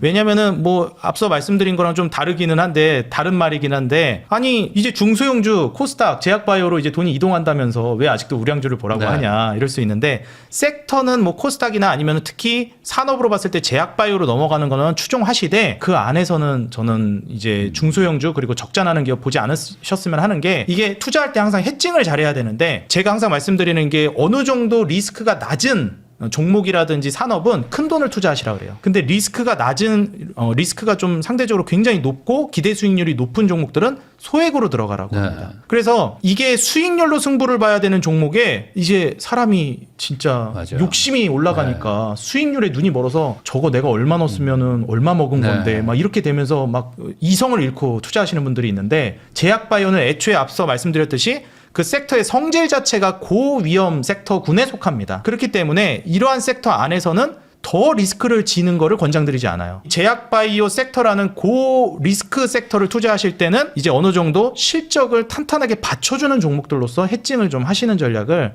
저는 권장드리고 싶습니다. 어차피 그쪽으로 지금 돈이 들어올 거기 때문에 그렇죠. 굳이 여기서까지 뭐 리스크를 더 키우진 말라. 맞아요. 어차피 벌 건데 네. 굳이 너무 위험하게 안 하셨으면 좋겠어요. 여기서 10배 노리지 말고. 네, 뭐 솔직히 제약바이오는 그냥 가도 막 두세 배 가는데 예, 굳이 그렇게까지 안 노리셨으면 좋겠습니다. 알겠습니다. 그럼 이게 지금 다음 타자로 이제 추정된다. 그렇죠. 제약바이오가. 네. 그리고 다음에 올 게 이제 경기 민감주라고 하셨는데 그러면 뭐 제일 쉽게 이제 자동차로 이해하면 될까요? 아, 그렇죠. 이제 자동차 같은 경우에는 오히려 저는 조금 안정감 있게 보고 있는 섹터 중에 하나입니다. 왜냐하면 자동차라는 거는 사실 항상 말씀드리는 게 경기 민감주, 뭐 자동차 이런 게 경기에 민감하게 반응한다는 거잖아요. 그래서 건설도 마찬가지죠. 그래서 부동산의 건설도 마찬가지인데 경기가 이제 좋아지면은 과하게 프리미엄을 받는데 경기가 안 좋아지면 과하게 이제 떨어지니까 얼핏 생각해서는 그럼 불경기에 사서 호경기에 팔면 돈 버는 거 아니야? 이렇게 아주 간단하게 생각할 수 있습니다. 근데 이게 당연히 그게 맞아요. 근데 이게 왜 자꾸 투자하는데 어려움을 겪게 만드냐면 생각보다 좀 빨리 움직인다든지 내가 예상한 것보다 더 빨리 움직이는 경우가 있어요. 예를 들어서 시장이 뭐 진짜 코로나 때처럼 최바닥을 찍을 때 이럴 때 와 어떻게 경기가 지금 이렇게 속된 말로 박살이 났는데 경기 민감주가 올라가냐. 더 이상 나빠질 게 없다라고 생각하니까 이제 그때부터 매수세가 들어오는 거거든요. 그래서 이런 어려움이 한 가지가 있고요. 그 다음에 이제 두 번째가 뭐냐면 이게 버티면 괜찮은데 못 버티는 경우가 생겨요. 그러니까 건설도 그러잖아요. 이번에 뭐 부도 난다, 뭐 건설사들 망한다 이런 얘기들도 불경기에 나오잖아요. 이 자금적 체력이 탄탄하지 않은 기업들은. 그래서 이러한 것들을 이제 경기 민감주들이 많이 성격을 띠고 있다 보니까 뭘 생각해 봐야 되냐면 버틸 수 있는 체력이 있는 기업들을 보셔야 됩니다. 그래서 오히려 불경기가 됐을 때 외형 확장하거나 실제로 그 망하는 기업들이라든지 점유율이 축소되는 기업들의 점유율을 뺏어오는 기업들을 보셔야 돼요. 근데 정말 뭐 어찌 보면 행운이게도 한국에 그런 기업이 있습니다. 어딘가요? 현대차 그룹이죠. 현대차 그룹. 네. 그래서 우리나라 기업이기 때문에 뭐 국뽕이다 이런 게 아니라 매출이라든지 이익이 불경기에 떨어지는 건 아주 자연스러운 현상이고 그걸 가지고 뭐라 할 수는 없어요. 근데 여태까지 잘 사업을 영위해 놓은 걸 기반으로 해서 오히려 외형 확장을 하고 있는 기업들, 다른 기업들이 무너지면서 점유율을 이제 잃고 있는 걸 오히려 뺏어오는 기업들, 이런 기업들은 시장 파이를 이미 많이 먹어놨습니다. 불경기 때. 그럼 시장 파이를 장악을 해놨는데 시장이 앞으로 성장하면 어떻게 될까요? 이제 거기서 돈을 다 쓸어 담는 거죠. 뭐 예를 들면 진짜 간단하게 말해서 10% 점유율로 이제 돈을 벌고 있었는데 불경기 때 30%로 늘렸어요. 그럼 이제 시장 성장하면 30%만큼 먹는 거죠. 그래서 이걸 이제 좀 보여드리고 싶은데 글로벌 판매량 순위랑 이제 글로벌 영업이익 순위를 이제 봐야 합니다. 우리가 항상 기업의 존재 목적이 무엇이냐, 사업을 하는 존재 목적이 무엇이냐, 매출 많이 내기 위해서 아니죠. 이익을 많이 내기 위해서잖아요. 그래서 이미 글로벌 판매량 순위로 보더라도 현대차 그룹은 전 세계 3위를 벌써 3년 연속으로 차지하기 시작했고 이전보다 올려놓은 상황입니다. 그러니까 코로나 팬데믹 이전에는 더 밑에 있었는데 순위를 올린 거예요. 그리고 더 중요한 이제 영업이익은 드디어 폭스바겐 그룹을 제쳤습니다. 그래서 글로벌 2위 수준으로 올라왔어요. 이 상태에서 호경기로 넘어가게 된다. 지금은 누가 뭐래도 부정할 수 없죠. 불경기입니다. 이때 이렇게 순위를 끌어올려놓은 기업이 호경기가 되면 어떻게 될까? 심지어 이제 트럼프가 딱 이제 앞장 세워가지고 네. 고맙다. 미국에 공장 지어줘서 하면서 시켜 세워주기까지 했기 때문에 저는 뭐 관세 관련해서도 자동차 종목들이 좀 최근에도 확정이 지어지지 않았을 때 네. 많이 우려하시는 분들이 있었어요. 근데 제가 말씀드렸던 게 트럼프 진짜 여러분들이 생각하는 것처럼 미친놈 아니다. 여우 같은 사업가다. 그렇기 때문에 뭐 공부 딥하게 이제 해보신 분들은 아시겠지만 미국에 이렇게 도움 준 기업이다라고 얘기해놓고 그 기업한테 이제 불합리한 이제 조건이 제시된다. 저는 그건 말도 안 된다라고 생각했거든요.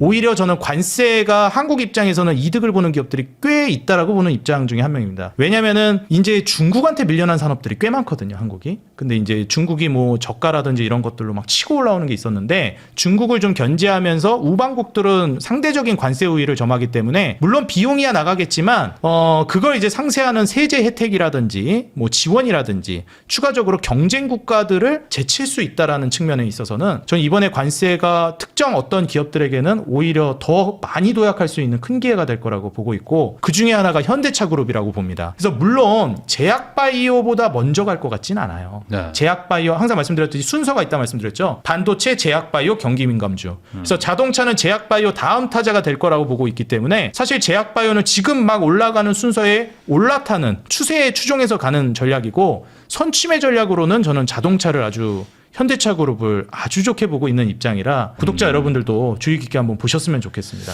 그러면은 경기민감주에 아까 화학도 좀 얘기를 해주셨는데 화학은 너무 안 좋다 상태가 지금 중국을 이길 수가 없다 뭐 이런 얘기들로 완전히 정말 시장이 막 초죽음 상태로 전 알고 있거든요. 맞습니다. 그래도 여기서 기회가 있을까요?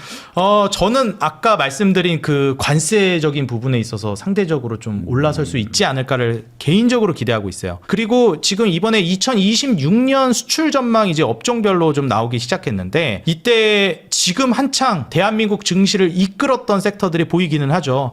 뭐 조선, 선박이 네. 가장 대표적이고 전기전자 그리고 일반 기계라든지 지금 방금 말씀드린 바이오 헬스나 반도체가 또 자리를 잡고 있습니다. 근데 이제 우리가 석유 제품이라든지 그 다음에 석유 화학 분야가 그 다음으로 이제 책정이 되고 있는데 이게 과연 26년 중순 말로 가도 이 분위기일 거라고 저는 보지는 않아요. 그래서 이제 2026년이 딱 진행이 되면서 2027년 또 수출 전망으로 가게 되면 석유화학이라든지 석유 제품 쪽들이 이제 수출 전망이 이제 끌어올려지는 어느 정도 또 세대 교체가 이제 이루어지는 그런 방향으로 갈 거라고 보고 있고요. 그리고 어찌됐건 석유화학이 중국에 밀리고 힘든 것도 사실이지만 사이클을 타는 업종이기 때문에 생존한 기업이라면 저는 올라갈 거라고 보고 있습니다.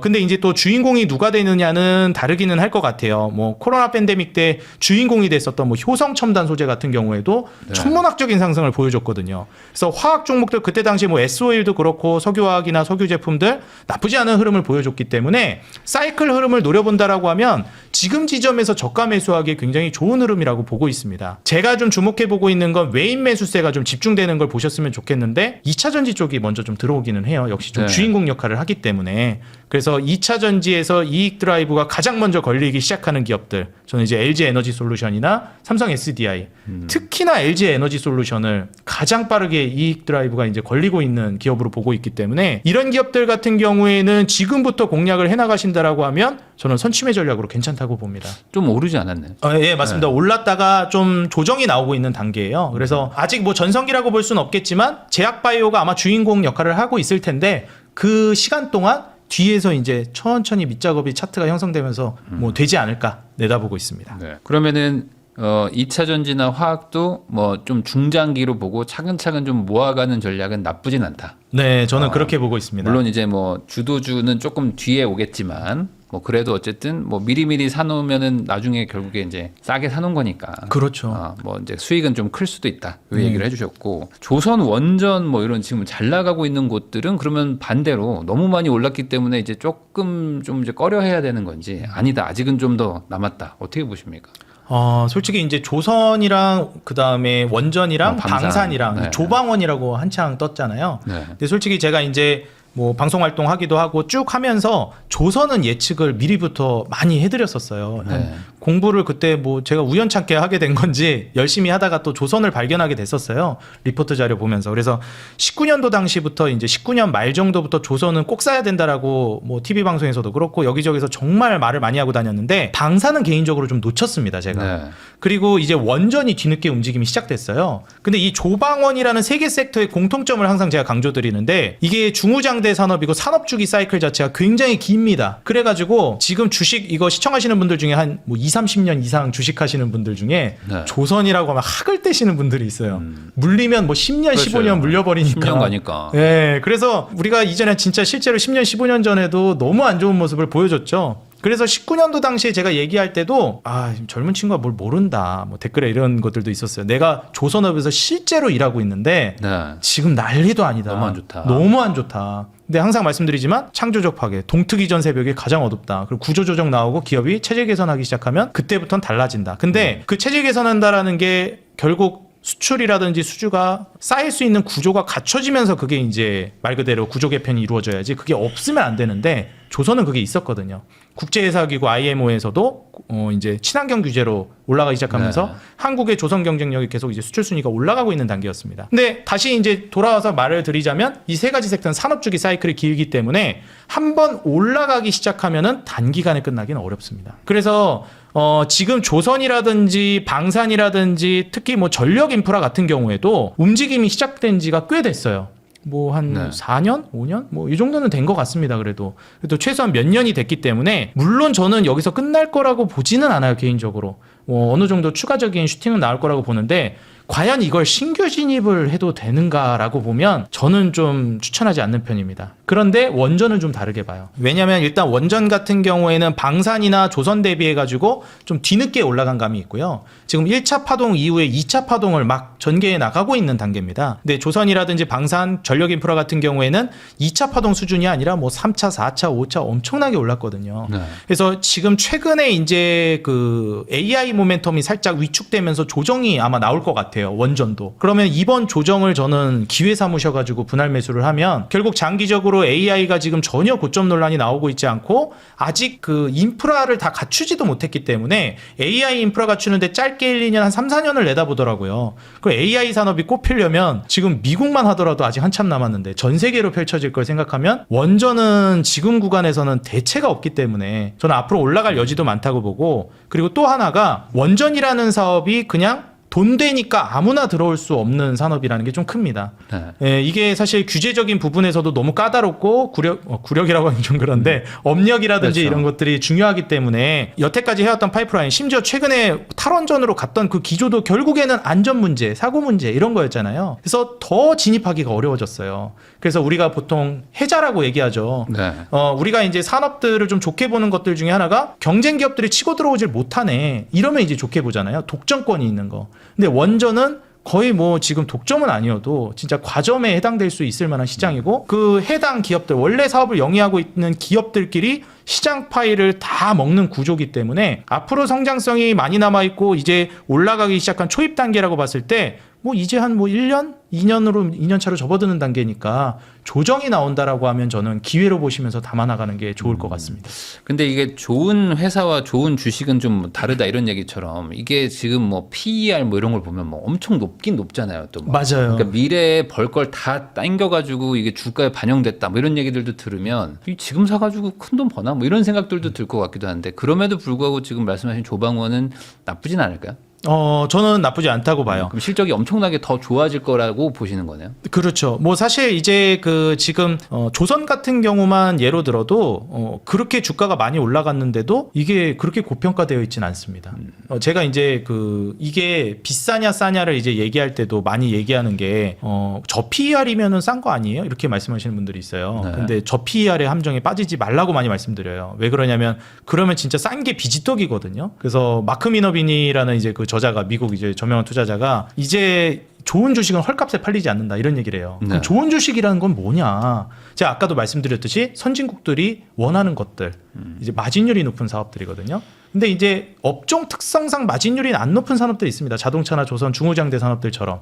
근데 중요한 건 마진율이 올라가고 있느냐가 중요한데 지금 최근에 이제 워낙에 조선이나 방산 같은 경우는 실제로 좋은 흐름, 그다음에 수주가 쌓여 있었기 때문에 마진율이 올라가고 있었고, 그리고 이게 싸다 비싸다를 얘기할 때 마진율 대비 PER이 낮냐를 저는 얘기해요. 그래서 보통 이 업종은 원래 PER이 낮아. 그렇기 때문에 업종 대비 그러니까 업종 PER 대비 PER이 낮냐로 비교를 했었는데 저는 네. 아예 더 정확하게 그 해당 기업의 마진율 대비해서 PER이 낮냐를 보라고 말씀드립니다. 그러면 그 기업은 지금 주가가 많이 올라갔어도 사실 그 내고 있는 마진율 대비해서 싸다라고 평가해요. 예를 들면 지금 마진율이 원래 한 20% 나오던 기업이 마진율이 30%로 올랐습니다. 네. 뭐 100만 원 벌면은 한 30만 원 남기는 거예요. 그런 이런 기업들은 PER 한 25배 뭐 30배 가도 저는 비싸다고 보지 않습니다. 근데 예를 들어서 뭐 1,000만 원을 버는 기업이 뭐 50만 원을 남겨요. 이익은 더 많이 남기거든요. 매출도 더 많고. 근데 네. 마진율이 현저히 떨어지잖아요. 그럼 이런 기업들은 PER을 많이 줄 수가 없습니다. 그런 기업들은 PER이 싸도 싼 게 아닌 거예요. 오히려 더 비쌀 수 있습니다. 그렇게 따지면 하이닉스가 제일 좋은 거 아닌가요? 맞습니다. 네. 그래서 사실 우리가 이제 미래를 예측할 수는 없지만 지금 SK하이닉스가 너무 많이 올라갔다라고 이제 평가하는 분들이 있어요. 삼성전자는 덜 올라갔으니까 이제 네. 갈 거야. 이런 평가를 많이 하세요. 이거는 진짜 가치 평가만 놓고 보면은 지금 SK하이닉스가 더 싼 게 맞습니다.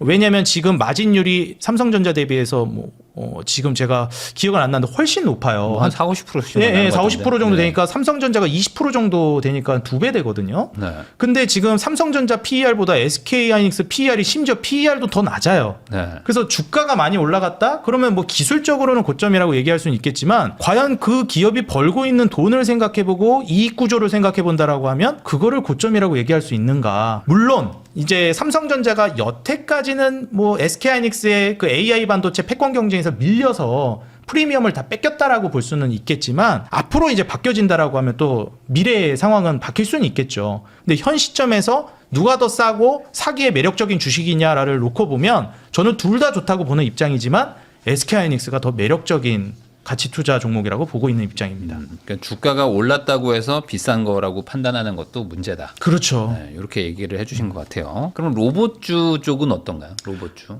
로봇주가 사실 이제 제약바이오보다도 더 변동성이 네, 큰. 뭐 오른 건 뭐 몇 배씩 올랐는데 지금. 맞아요. 네, 네. 그래서 더 변동성이 크고 그 다음에 진짜 혁신으로 따지면 지금 제약바이오 이상이죠, 사실. 네. 물론 뭐 어떤 혁신이 더 대단한 혁신이다 이거를 비교 경쟁하긴 그렇지만 제약바이오 같은 경우에는 어떤 느낌이냐면 매 금리나 사이클마다 움직이는 터줏대감 혁신 업종입니다. 네. 그러니까 사실 사이클 그 금리 사이클마다 움직이는 섹터라고 보시면 될 것 같아요. 근데 이제 해당 금리 인하 시기마다 새로 등장하는 라이징 스타들이 있습니다. 네.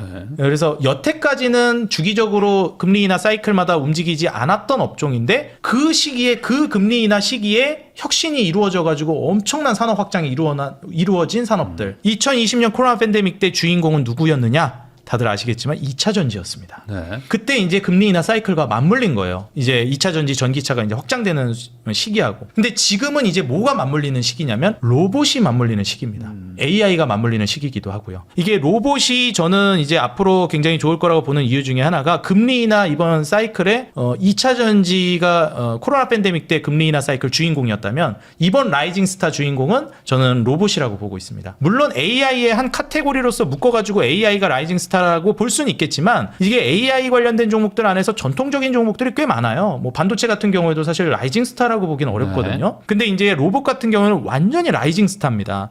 여태까지 이제 뭐 이익을 제대로 내고 있지도 않았고 말씀드렸듯이 적자가 대부분 나고 있는 기업들이거든요. 근데 이제 AI 인프라가 갖춰지게 되면은 앞으로 이제 그 젠슨왕 CEO가 얘기했던 AI의 최종 단계, 최종 목표치로 얘기했던 게 피지컬 AI입니다. 여태까지는 뭐 안면 인식이라든지 뭐 지문 인식 이런 것들로 이제 AI가 이용되다가 스스로 학습하는 단계, 뭐 챗GPT, 뭐 제미나이 이런 쪽으로 넘어가고 이렇게 학습해가지고 연산하는 단계까지 쭉 가다가 최종 단계로서는 그 연산한 걸 가지고 물리적인 부분으로까지 작동을 하는 단계를 최종 목표치로 보고 있어요. 그럼 그 피지컬 AI를 우리가 어떤 업종을 보느냐? 지금 대표적으로 얘기하는 게 자율주행과 로봇입니다. 네. 그래서 아주 상징적으로 보고 있는데 자율주행은 물론 우리의 이제 편의성을 올려준다 이런 측면이 있겠지만 솔직히 말씀드리면 자율주행은 국가마다 그 안전 문제 때문에 규제가 좀 상이할 수가 있고요. 네. 그 다음에 이제 그 솔직히 말씀드리면 자율주행이 지금 필수라고 볼 수 있느냐라고 하면 좀 애매하긴 합니다. 근데 로봇은 완전히 달라요. 거의 이제 그 기업들의 생존이 달려 있다라고까지 표현을 하고 있습니다. 네. 왜 그렇게까지 극단적으로 얘기를 하냐면 우리가 이제 코로나 팬데믹 때부터 다 연결이 되는 건데 코로나 팬데믹 때는 우리가 이제 뭘 경험했냐면 엄청난 물가 상승을 경험했습니다. 그러니까 물가가 말도 안 되게 올라간 거죠. 우스갯소리로 이런 말이 있죠. 내 월급 빼고 다 오른다. 네. 근데 제가 항상 말씀드리는데 경제학적으로 봤을 때 그건 매우 지극히 정상적인 현상입니다. 원래 내 월급이 마지막에 올라갑니다. 네. 그래서 보통 이제 인플레이션 단계를 쭉쭉 얘기할 때 뭐 원자재 뭐 그다음에 물가 상승 이렇게 쭉쭉 얘기하다가 마지막 단계라고 보는 그 최종 단계의 인플레이션으로 평가하는 게 임금 인플레이션입니다. 그래서 임금 인플레이션이 가장 파괴적이고 가장 마지막 단계라고 보통 얘기해요. 그래서 그때 흔히 얘기하는 창조적 파괴가 일어난다. 그래서 이거를 감당할 것이냐 아니면 로봇으로 대체할 것이냐 이 기로에 서 있는 게 최근입니다. 근데 이제 중요한 건 뭐냐면 그때 코로나 팬데믹 때 엄청난 돈을 풀어가지고 물가가 올랐고 그리고 그로 인해서 금리 인상을 했고 기업들이 위축됐는데 그럼 기업들이 이제 위축되니까 투자가 위축되고 사람들을 해고하고 이럴 거 아니에요. 고용도 안 하고. 그럼 그거는 이제 정상적입니다. 네. 근데 이제 금리 인하를 했어요. 투자가 활성화되고 경기가 만약에 호경기로 넘어갈 수 있습니다. 이제 그렇게 되면 다시 또 고용을 해야 되잖아요. 근데 이제는 고용이 예전만큼 될 거라고 보진 않습니다. 왜냐하면 지금 기업들이 금리 인하를 하면서 천문학적인 투자를 이제 퍼붓기 시작할 때 더 이상 사람을 뽑는데 돈을 쓰지 않으려고 해요. 어디에다 돈을 쓰느냐? 이제 로봇과 자동화에 그 돈들을 투자하기 시작합니다. 그래서 이제 더 이상 경기가 회복 사이클로 가도 인건비에 기업들이 돈을 쓰려고 하지 않는다. 특히 어디가? 그렇죠. 제조업 쪽이. 네. 그래서 자동차 쪽도 지금 굉장히 발빠르게 진행되고 있고 얼마 전에 깐부해동 뭐 거의 러브샷도 한번 했죠. 그 정의선 회장님도 자동차도 이제는 그런 방향으로 갈 가능성이 높다고 보는데 그렇기 때문에 지금 그 코로나 팬데믹 때부터 이어져 왔던 그 인플레이션의 최종 단계가 지금 임금 인플레이션으로 닥쳤고 이때 기업들은 기로에 서 있다. 그러면은 내가 고용을 더 많이 할 것이냐? 신규 공장 짓는 거에 있어서 아니면은 여기에서 로봇으로 대체할 거냐.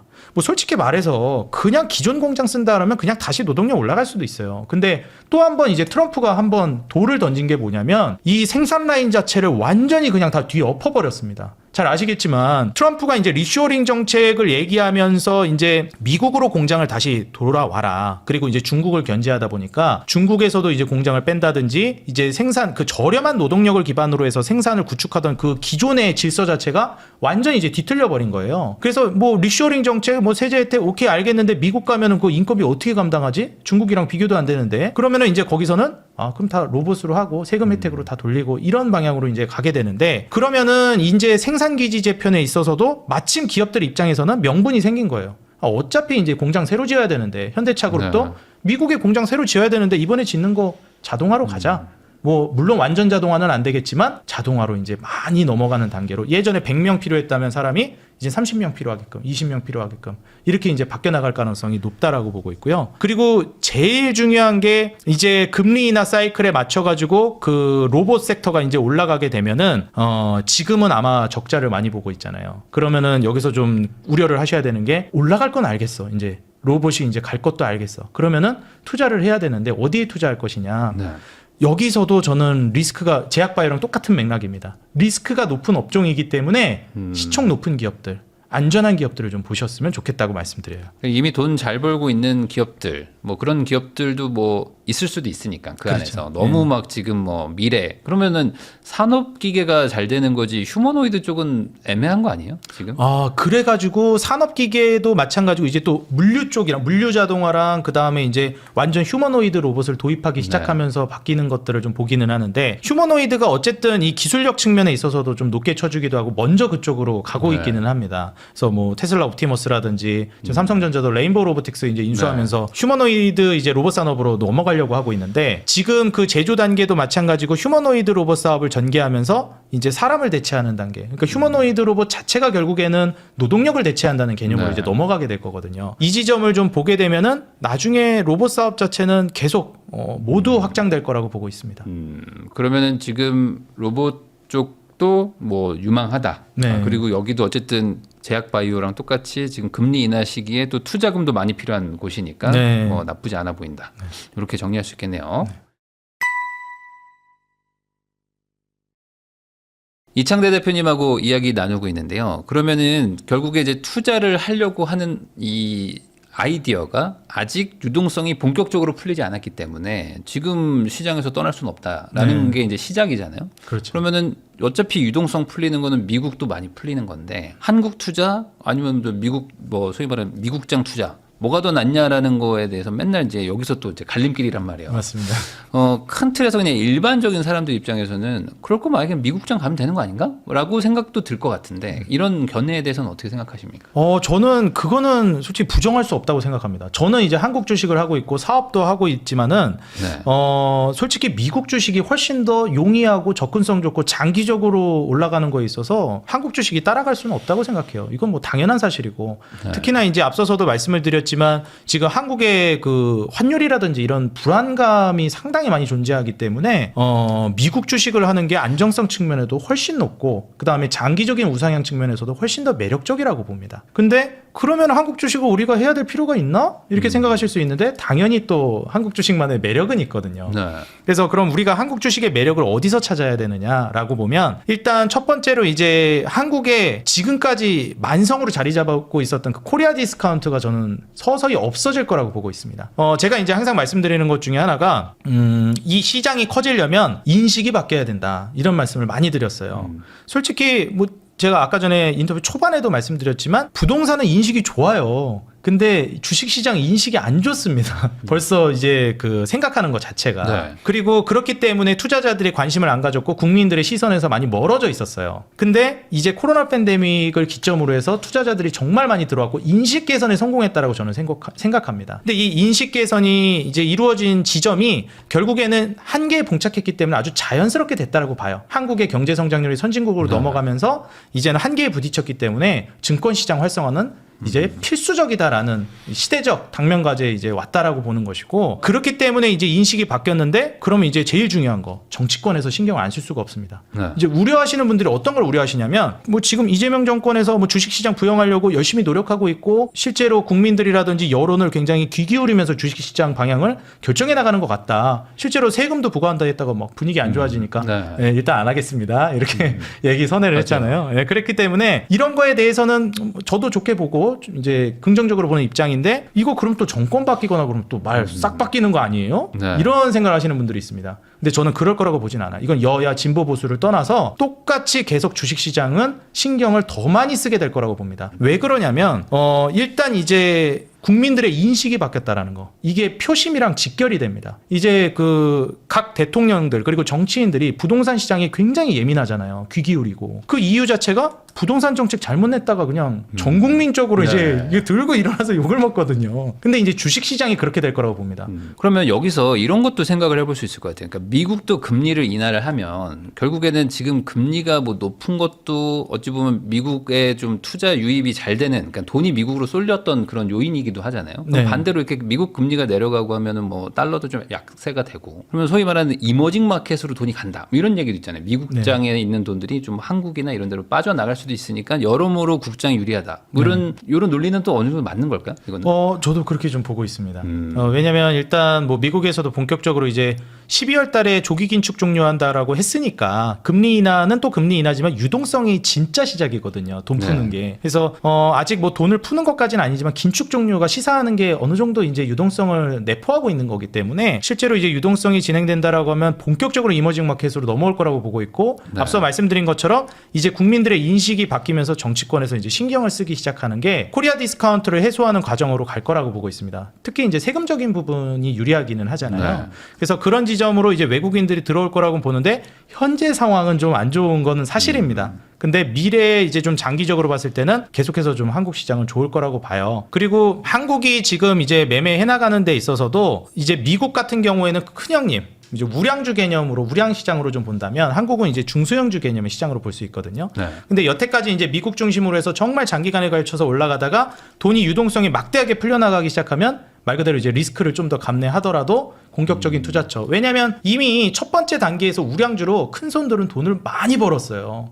그렇기 때문에 여기서 수익금 가지고 난 이미 수익금을 뭐 예를 들어서 한 1,000억 가지고 나는 한 500억 정도는 이미 벌어놨어. 이런 분들이 있단 말이에요. 그럼 500억 가지고 수익금 가지고만 매매해도 뭐 아무리 손실이 나봤자 반토막 나봤자 난 여전히 250억 수익 중이잖아. 네. 이렇게 되거든요. 그래서 그 수익금 가지고 또 내려올 수가 있는 겁니다. 그러면은 사실 이머징 마켓이라는 게 애초에 몸집이 작잖아요. 그 수익금으로만 내려와도 이제 순식간에 이제 상승률로 놓고 봤을 때는 그 우량주들하고 또 비교가 안 되거든요. 그래서 이 이머징 마켓으로 이 유동성이 풀리면서 내려오기 시작하면은 뭐 솔직히 한국을 이머징 마켓이라고 부르기 좀 그런데 충분히 이제 가능성이 있다라고 보고 있어요. 그러면은 여기서 결국에는 제가 궁금한 거는 지수가 지금 한 4천인데 뭐 한 5천이나 6천으로 갈 수 있다 그러면 사실 지수만으로도 지금 25% 오르는 거거든요. 25%에서 뭐 50% 가까이 오르는 거거든요. 그렇죠. 사실 2,400, 500일 때 그냥 지수에 투자해놨어도 2배 벌었는데 지금 개인들이 다 종목 골라가지고 한다고 막 이렇게 막 열심히 빨빨빨빨 했지만 뭐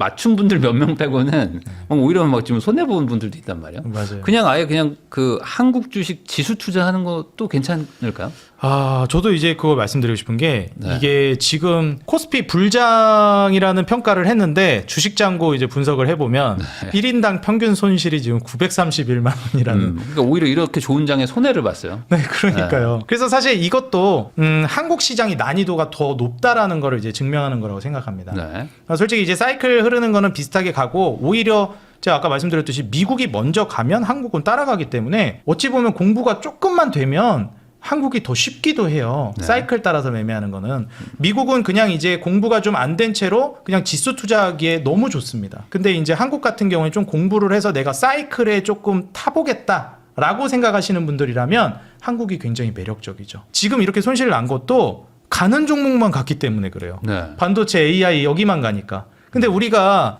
반도체가 이미 미국에서부터 시작했네? 이미 그때는 미국 주식 AI 종목 엄청 날아가고 있었거든요. 그거 확인하고 한국 주식 반도체만 들어갔어도 안 늦었는데 사실 이제 뭐 다른 종목들을 들어간다든지 뭐 넣었다 뺐다 한다든지 이러니까 오히려 이제 좀 손실이 가중되는 게 아닌가 생각을 합니다. 그래서 저는 좀 권장드리고 싶은 게 내가 좀 공부를 할 생각이 있다. 물론 미국 주식도 당연히 공부는 해야 되지만 내가 아직 너무 초보자라 그냥 안정감 있게 지수 투자하겠다라고 하면 미국이 훨씬 유리하다라고 보고요. 그 다음에 이제 사이클 통해서 매매를 하는 거를 좀 어느 정도 도전해보고 싶다라고 하면 한국 시장이 굉장히 매력적이라고 봅니다.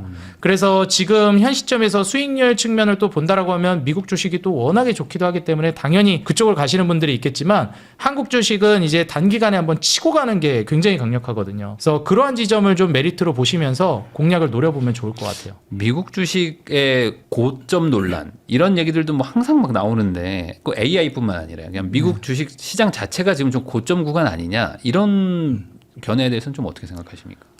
저는 이제 앞서 말씀드렸던 그 401k 제도랑 좀 연결되는 건데 이거는 저는 고점 논란이 있기가 엄청 힘들다고 봅니다. 왜냐하면 이제 미국 시장이 무너진다라는 거는 그냥 진짜 세계대전이 난다? 이 정도 수준이라고 저는 보고 있거든요. 물론 당연히 이제 뭐 조정은 있을 수 있겠죠. 뭐 네. 간혹가다 폭락이 있을 수도 있겠고. 근데 최근에 솔직히 AI가 고점 논란이 나온 거에 대해서도 좀 공감하기가 어려운 게 IT 버블이랑 비교하기도 하고 그러더라고요. 네. 근데 IT 버블은 진짜 제약바이오 같은 느낌이었어요. 실적 하나도 안 나고 뭐 사이트 개설했다고 그냥 주가 급등하고 실체가 없는데 환상으로 간 거잖아요. 근데 AI는 지금 실체가 있고 기업들이 그렇다고 지금 되게 고평가되어 있지도 않습니다. 미국 기업들이. 근데 지금 이렇게 천문학적인 돈을 벌어들이고 있고 수요 대기가 이만큼 지금 벌어져 있는 상황. 물량을 쳐내지도 못하고 있는데 이걸 고점이라고 한다라는 게 지금 아직 너무 시기상조라고 보고 있고 그리고 401k 제도라는 말 그대로 주식시장이 조정이 나오면 이제 그 퇴직연금 쪽에서 물량이 천문학적으로 사들입니다. 그냥 기계적으로 사들여요. 그래서 제가 이거를 어디에 좀 빗대고 싶냐면 김승호 회장님인가요? 그 돈의 속성 책 쓰신 그 회장님 있잖아요. 그분이 한번 그 돈의 성질이다 하면서 얘기한 것 중에 굉장히 공감이 됐던 게 한 번에 버는 큰 돈보다 꾸준히 들어오는 돈의 힘이 엄청 세다 이런 말씀을 하시더라고요. 그렇죠. 근데 저는 굉장히 그걸 좀 공감하고 또 사업하시고 하시니까 네. 공감하실 거라 생각이 들어요. 근데 이제 미국 시장이 그렇게 장기 우상향이 가능했던 건 조직적인 심지어 천문학적인 큰 돈이 주식시장으로 계속 들어왔기 때문입니다. 네. 빠지면 빠지든 오르든 계속 사는 거예요. 그러면 이제 미국인들의 노후, 그러니까 미국 국민들의 노후가 주식시장에 달려 있는 거죠. 그렇기 때문에 사실 어떻게 해서든 정부 차원에서 주식시장은 굉장히 예민한 안건이고 이걸 내리게 만들지도 않을 뿐더러 지금 탄탄하게 계속해서 유입될 그 금액 자체가 미국이라는 그 천조국 국가의 국부가 주식시장으로 계속 꾸준히 조직적으로 들어가고 있고 미국 노동자들 그다음에 그 근로자들의 이제 돈들이 들어간다라는 거는 저는 앞으로도 장기 우상향의 변함이 있을 거라고 보진 않습니다. 그런 측면에서 한국이 만약에 그 수준으로 가게 된다. 그러면 저는 진짜 그때부터는 미국 수준을 따라갈 거라고 봅니다.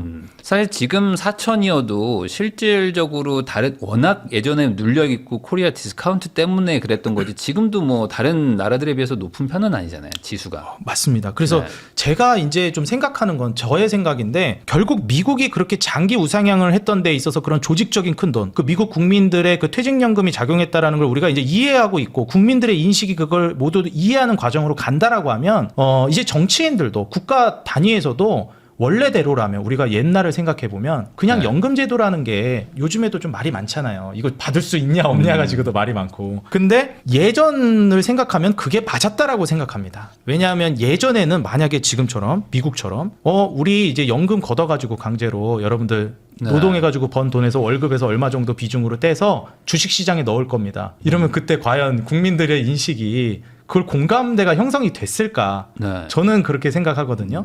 그 매우 이제 일정한 비중 꽤 적지 않은 비중을 그렇게 넣는다라고 했을 때. 근데 저는 이제는 국민들의 인식이 그렇게 바뀌었다고 생각해요. 퇴직연금을 조직적으로 계속 이제 한국 주식시장에 밀어넣겠다. 그리고 이제 거기서 관리가 이제 들어간다라고 하면 이제 그때부터는 저는 한국도 장기 투자가 성공하는 국가 단위로 갈 거라고 보고 있고 지금 인식 개선이 많이 이루어졌기 때문에 그 방향성으로 한 발 한 발 나아갈 걸 저는 개인적으로 좀 기대하고 있습니다. 그러면은 요즘에 그 B2 소위 말하는 이제 국장의 지금 분위기가 또 좋다 보니까 막 신용까지 써가지고 뭐 레버리지 쓰고 이런 분들도 있는데 뭐 꼭 그렇게 극단적으로 갈 건 아니지만 지수 레버리지는 해볼 만한 거 아닌가요? 지수 레버리지. 지수 2배. 지수 레버리지. 왜냐면 2,400대 2배 레버리지 들어갔으면 벌써 얼마입니까? 맞아요. 벌써 지금 뭐 150% 막 벌었어요. 네.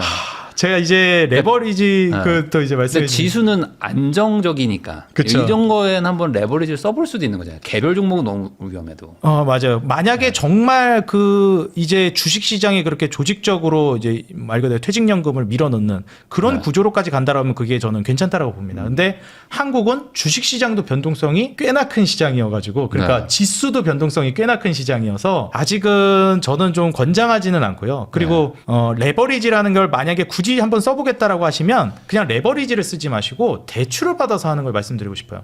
그거는 내가 갚을 능력만 있으면 반대 매매는 안 나가거든요.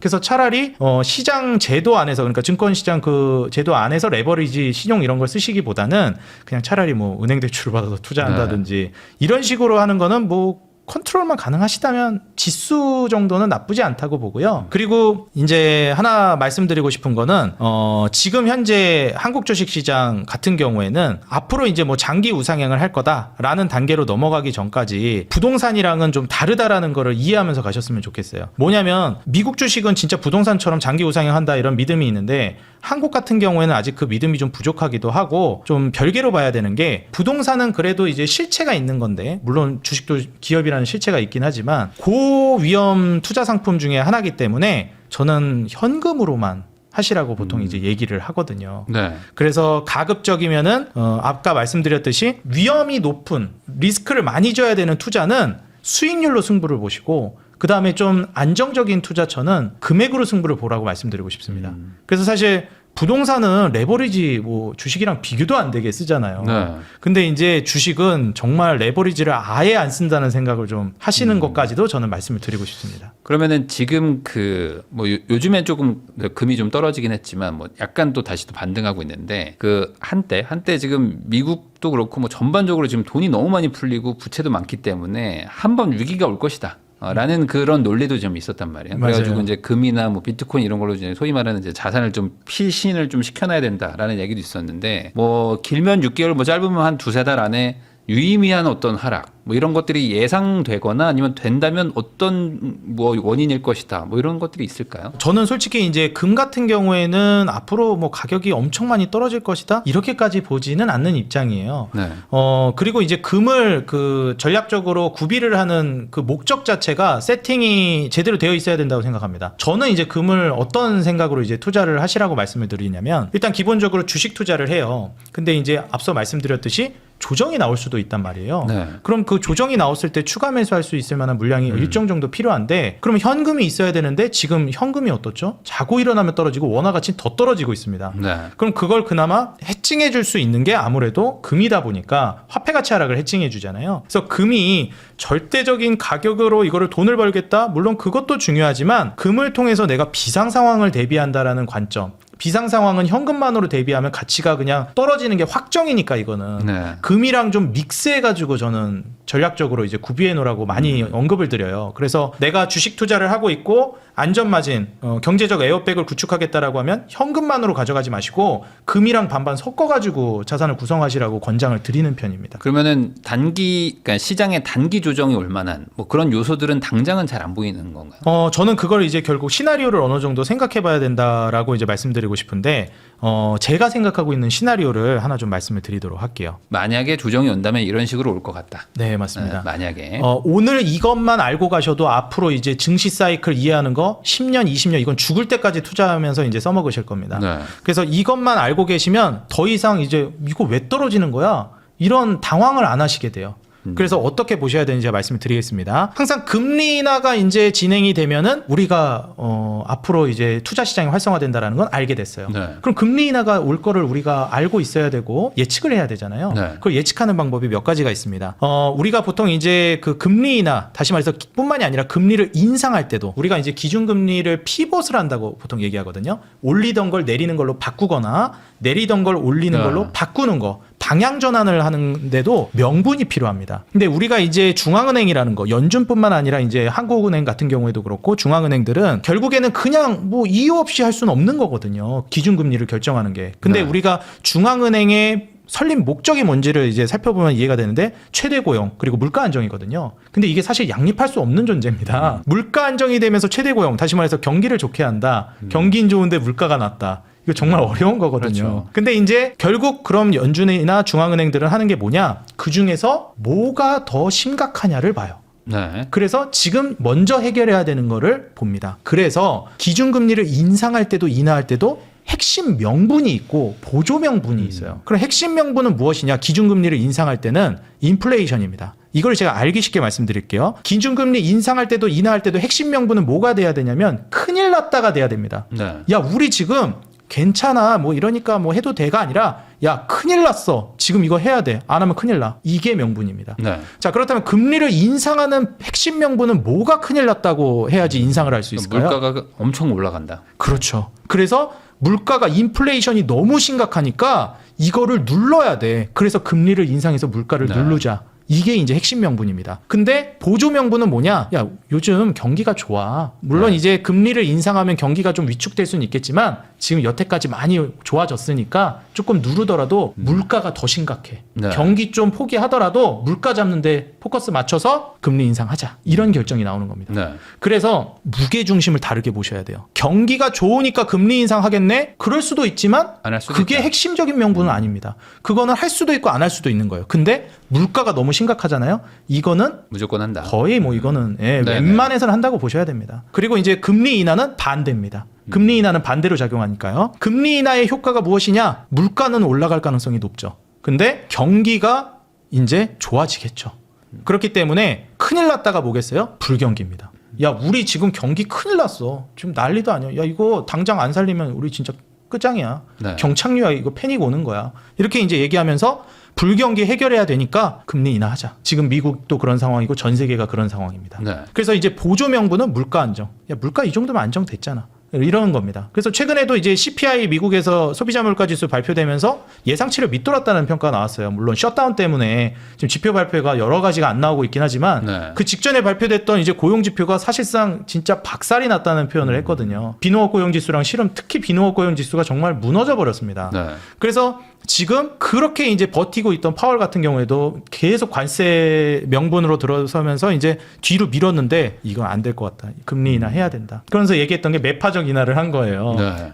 이거는 금리 인하 행동은 하는데 물가 올라갈까봐 말로는 이제 잡은 겁니다. 불경기 모멘텀이 지금 시장이 팽배해진다. 그러면 이제 금리 인하 거의 어지간하면 그냥 된다라고 보셔야 됩니다. 네. 그럼 지금 현재 경기가 좋은가? 너무 안 좋죠. 뭐 다들 공감하실 겁니다. 그렇기 때문에 금리 인하는 진행될 겁니다. 그렇기 때문에 경기가 이렇게 안 좋은데 투자 시장이 왜 좋아? 금리 인하해서 돈이 풀리니까요. 그리고 그 금리 인하 자체가 이제 장기적으로 이제 성장을 또 불러옵니다. 그리고 경기 안 좋으면 또 물가도 떨어지잖아요. 요즘 유가가 낮거든요. 네. 그렇기 때문에 저유가, 저물가는 그 자체만으로도 기업들의 수익성을 올려주기 때문에 또 호경기를 불러오고 이러한 사이클적인 측면을 본다라고 했을 때는 구도를 한번 좀 보시는 게 좋을 것 같습니다. 자, 그렇다면 지금 현재 우리가 증시 분석, 저는 항상 못 맞추는 게 전제라고 말씀을 드려요. 워렌 버핏, 피터 린치도 못하는 건데 우리가 어떻게 네. 하냐. 근데 그럼 증시 분석을 왜 하냐?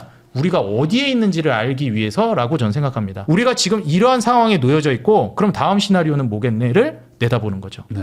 우린 지금 금리 인하 기조에 있고 투자 시장을 활성화될 거야. 금리 인하를 하는 단계에서 우리가 우려해야 되는 포인트들이 몇 가지 있습니다. 그래서 만약에 시장이 무너지면 이것 때문에 무너질 가능성이 높아요. 그 시나리오가 뭐냐면 금리 인하 종류가 두 가지가 있어요. 우리가 흔히 리세션 컷이라고 얘기하고 인슈런스 컷이라고 얘기하는데 리세션 컷이라는 것은 기본적으로 침체로 인한 금리 인하라고 봅니다. 네. 그리고 이제 인슈런스 컷은 보험성 인하라고 보통 얘기해요. 뭐 예를 들면 중앙은행도 그렇고 정부도 그렇고 뭐 큰일 나는 걸 별로 좋아하지 않아요. 근데 트럼프는 좀 다른 것 같긴 한데 중앙은행은 특히나 막 충격이 오는 거 별로 좋아하지 않습니다. 네. 스무스하게 이제 컨트롤하는 걸 좋아하거든요. 근데 트럼프 같은 경우는 제가 보기에는 야 그냥 매도 빨리 맞자. 그냥 한번 무너졌다 그냥 빨리 이제 대세 상승으로 가자. 시원하게 이런 느낌인 것 같긴 합니다. 저는. 연준은 그걸 추구하진 않기 때문에 보험성 인하를 좀 합니다.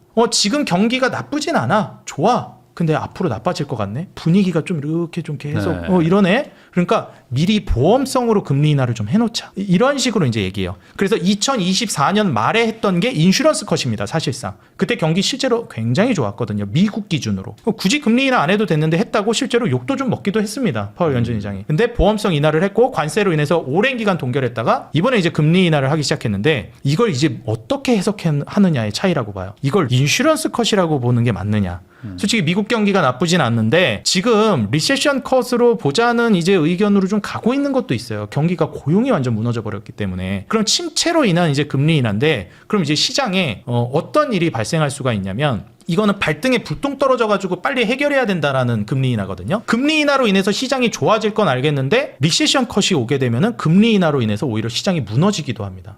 왜 그러냐면은 시장이 지금 시장이 그렇게 안 좋아? 그래서 오히려 막 금리 인하를 하면 좋다라고 얘기했는데 2단계, 3단계 인하하면 오히려 증시 무너질 수도 있다라고 얘기하는 게 뭐야? 오히려 공포감이 생긴다. 공포감이 생기는 거죠. 네. 도대체 얼마나 안 좋길래 2단계씩 내리는 거야? 3단계씩 내리는 거야? 네. 그러면서 시장에 패닉이 오고 그로 인해서 시장이 무너질 우려가 있다라는 거예요. 네. 근데 여기서 이제 우리가 생각을 해봐야 되는 거는 리세션 컷이 오든 인슈런스 컷이 오든 최종은 뭐다? 최종 단계는 결국 시장 상승이라는 겁니다. 만약 리세션 컷이 온다라고 하면 충격을 받았다가 엄청난 수직 상승이 나오는 것이고 인슈런스 컷은 무난한 상승을 가져옵니다. 그래서 리세션 컷은 단기간에 부셨다가 급등하느냐, 인슈런스 컷은 무난하게 우상향하느냐. 결과는 같지만 리세션 컷이 올 수도 있으니 그로 네. 인한 증시 충격이 올 수도 있으니 이걸 대비하자는 차원에서 제가 계속 강조를 드리고 있어요. 네. 리세션 컷이 이미 와버렸다면 사실 겁낼 건 없죠. 근데 코로나 팬데믹과 뭐 앞서 일부에서도 얘기했지만은 다른 점은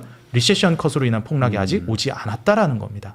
그래서 이걸 염두에 둔 대비가 우리는 지금 필요하다. 주식 투자는 해야 하지만 이걸 준비하면서 하자. 말씀드리고 싶습니다. 네, 그 정도 대비를 하는 거지 뭐 저게 온다고 해서 너무 겁낼 필요는 없다. 왜냐면 지금 기준 금리 인하의 기조가 이제 이어지고 있기 때문에 네. 지금은 이제 상승세를 예측하는 게 맞다. 네, 맞습니다. 이렇게 말씀해 주신 것 같습니다. 지금까지 이창대 대표님 모시고 최근 주식시장 분위기 그리고 이제 우리는 어떤 투자를 해야 되는지 이야기를 나눠봤는데요. 뭐 지금 업종부터 어떻게 지금 좀 순환할 건지 이런 얘기들도 해주셨기 때문에 때문에 투자를 이제 어떤 방향으로 할지에 대한 설명을 해주셨는데 이제 우리가 이제 할지 말지만 결정하면 되거든요. 할지 말지. 요거는 이제 항상 사람들마다 다르긴 하지만 할 때 이런 것들을 좀 고려하셔가지고 좀 최대한 실수를 좀 줄이면 좋겠다는 생각이 좀 듭니다. 귀한 시간 내주셔서 시청해주신 거 다시 한번 감사하다는 말씀 전하면서 저도 대표님하고 인사 나누도록 하겠습니다. 오늘 나와주셔서 감사드립니다. 네, 감사합니다.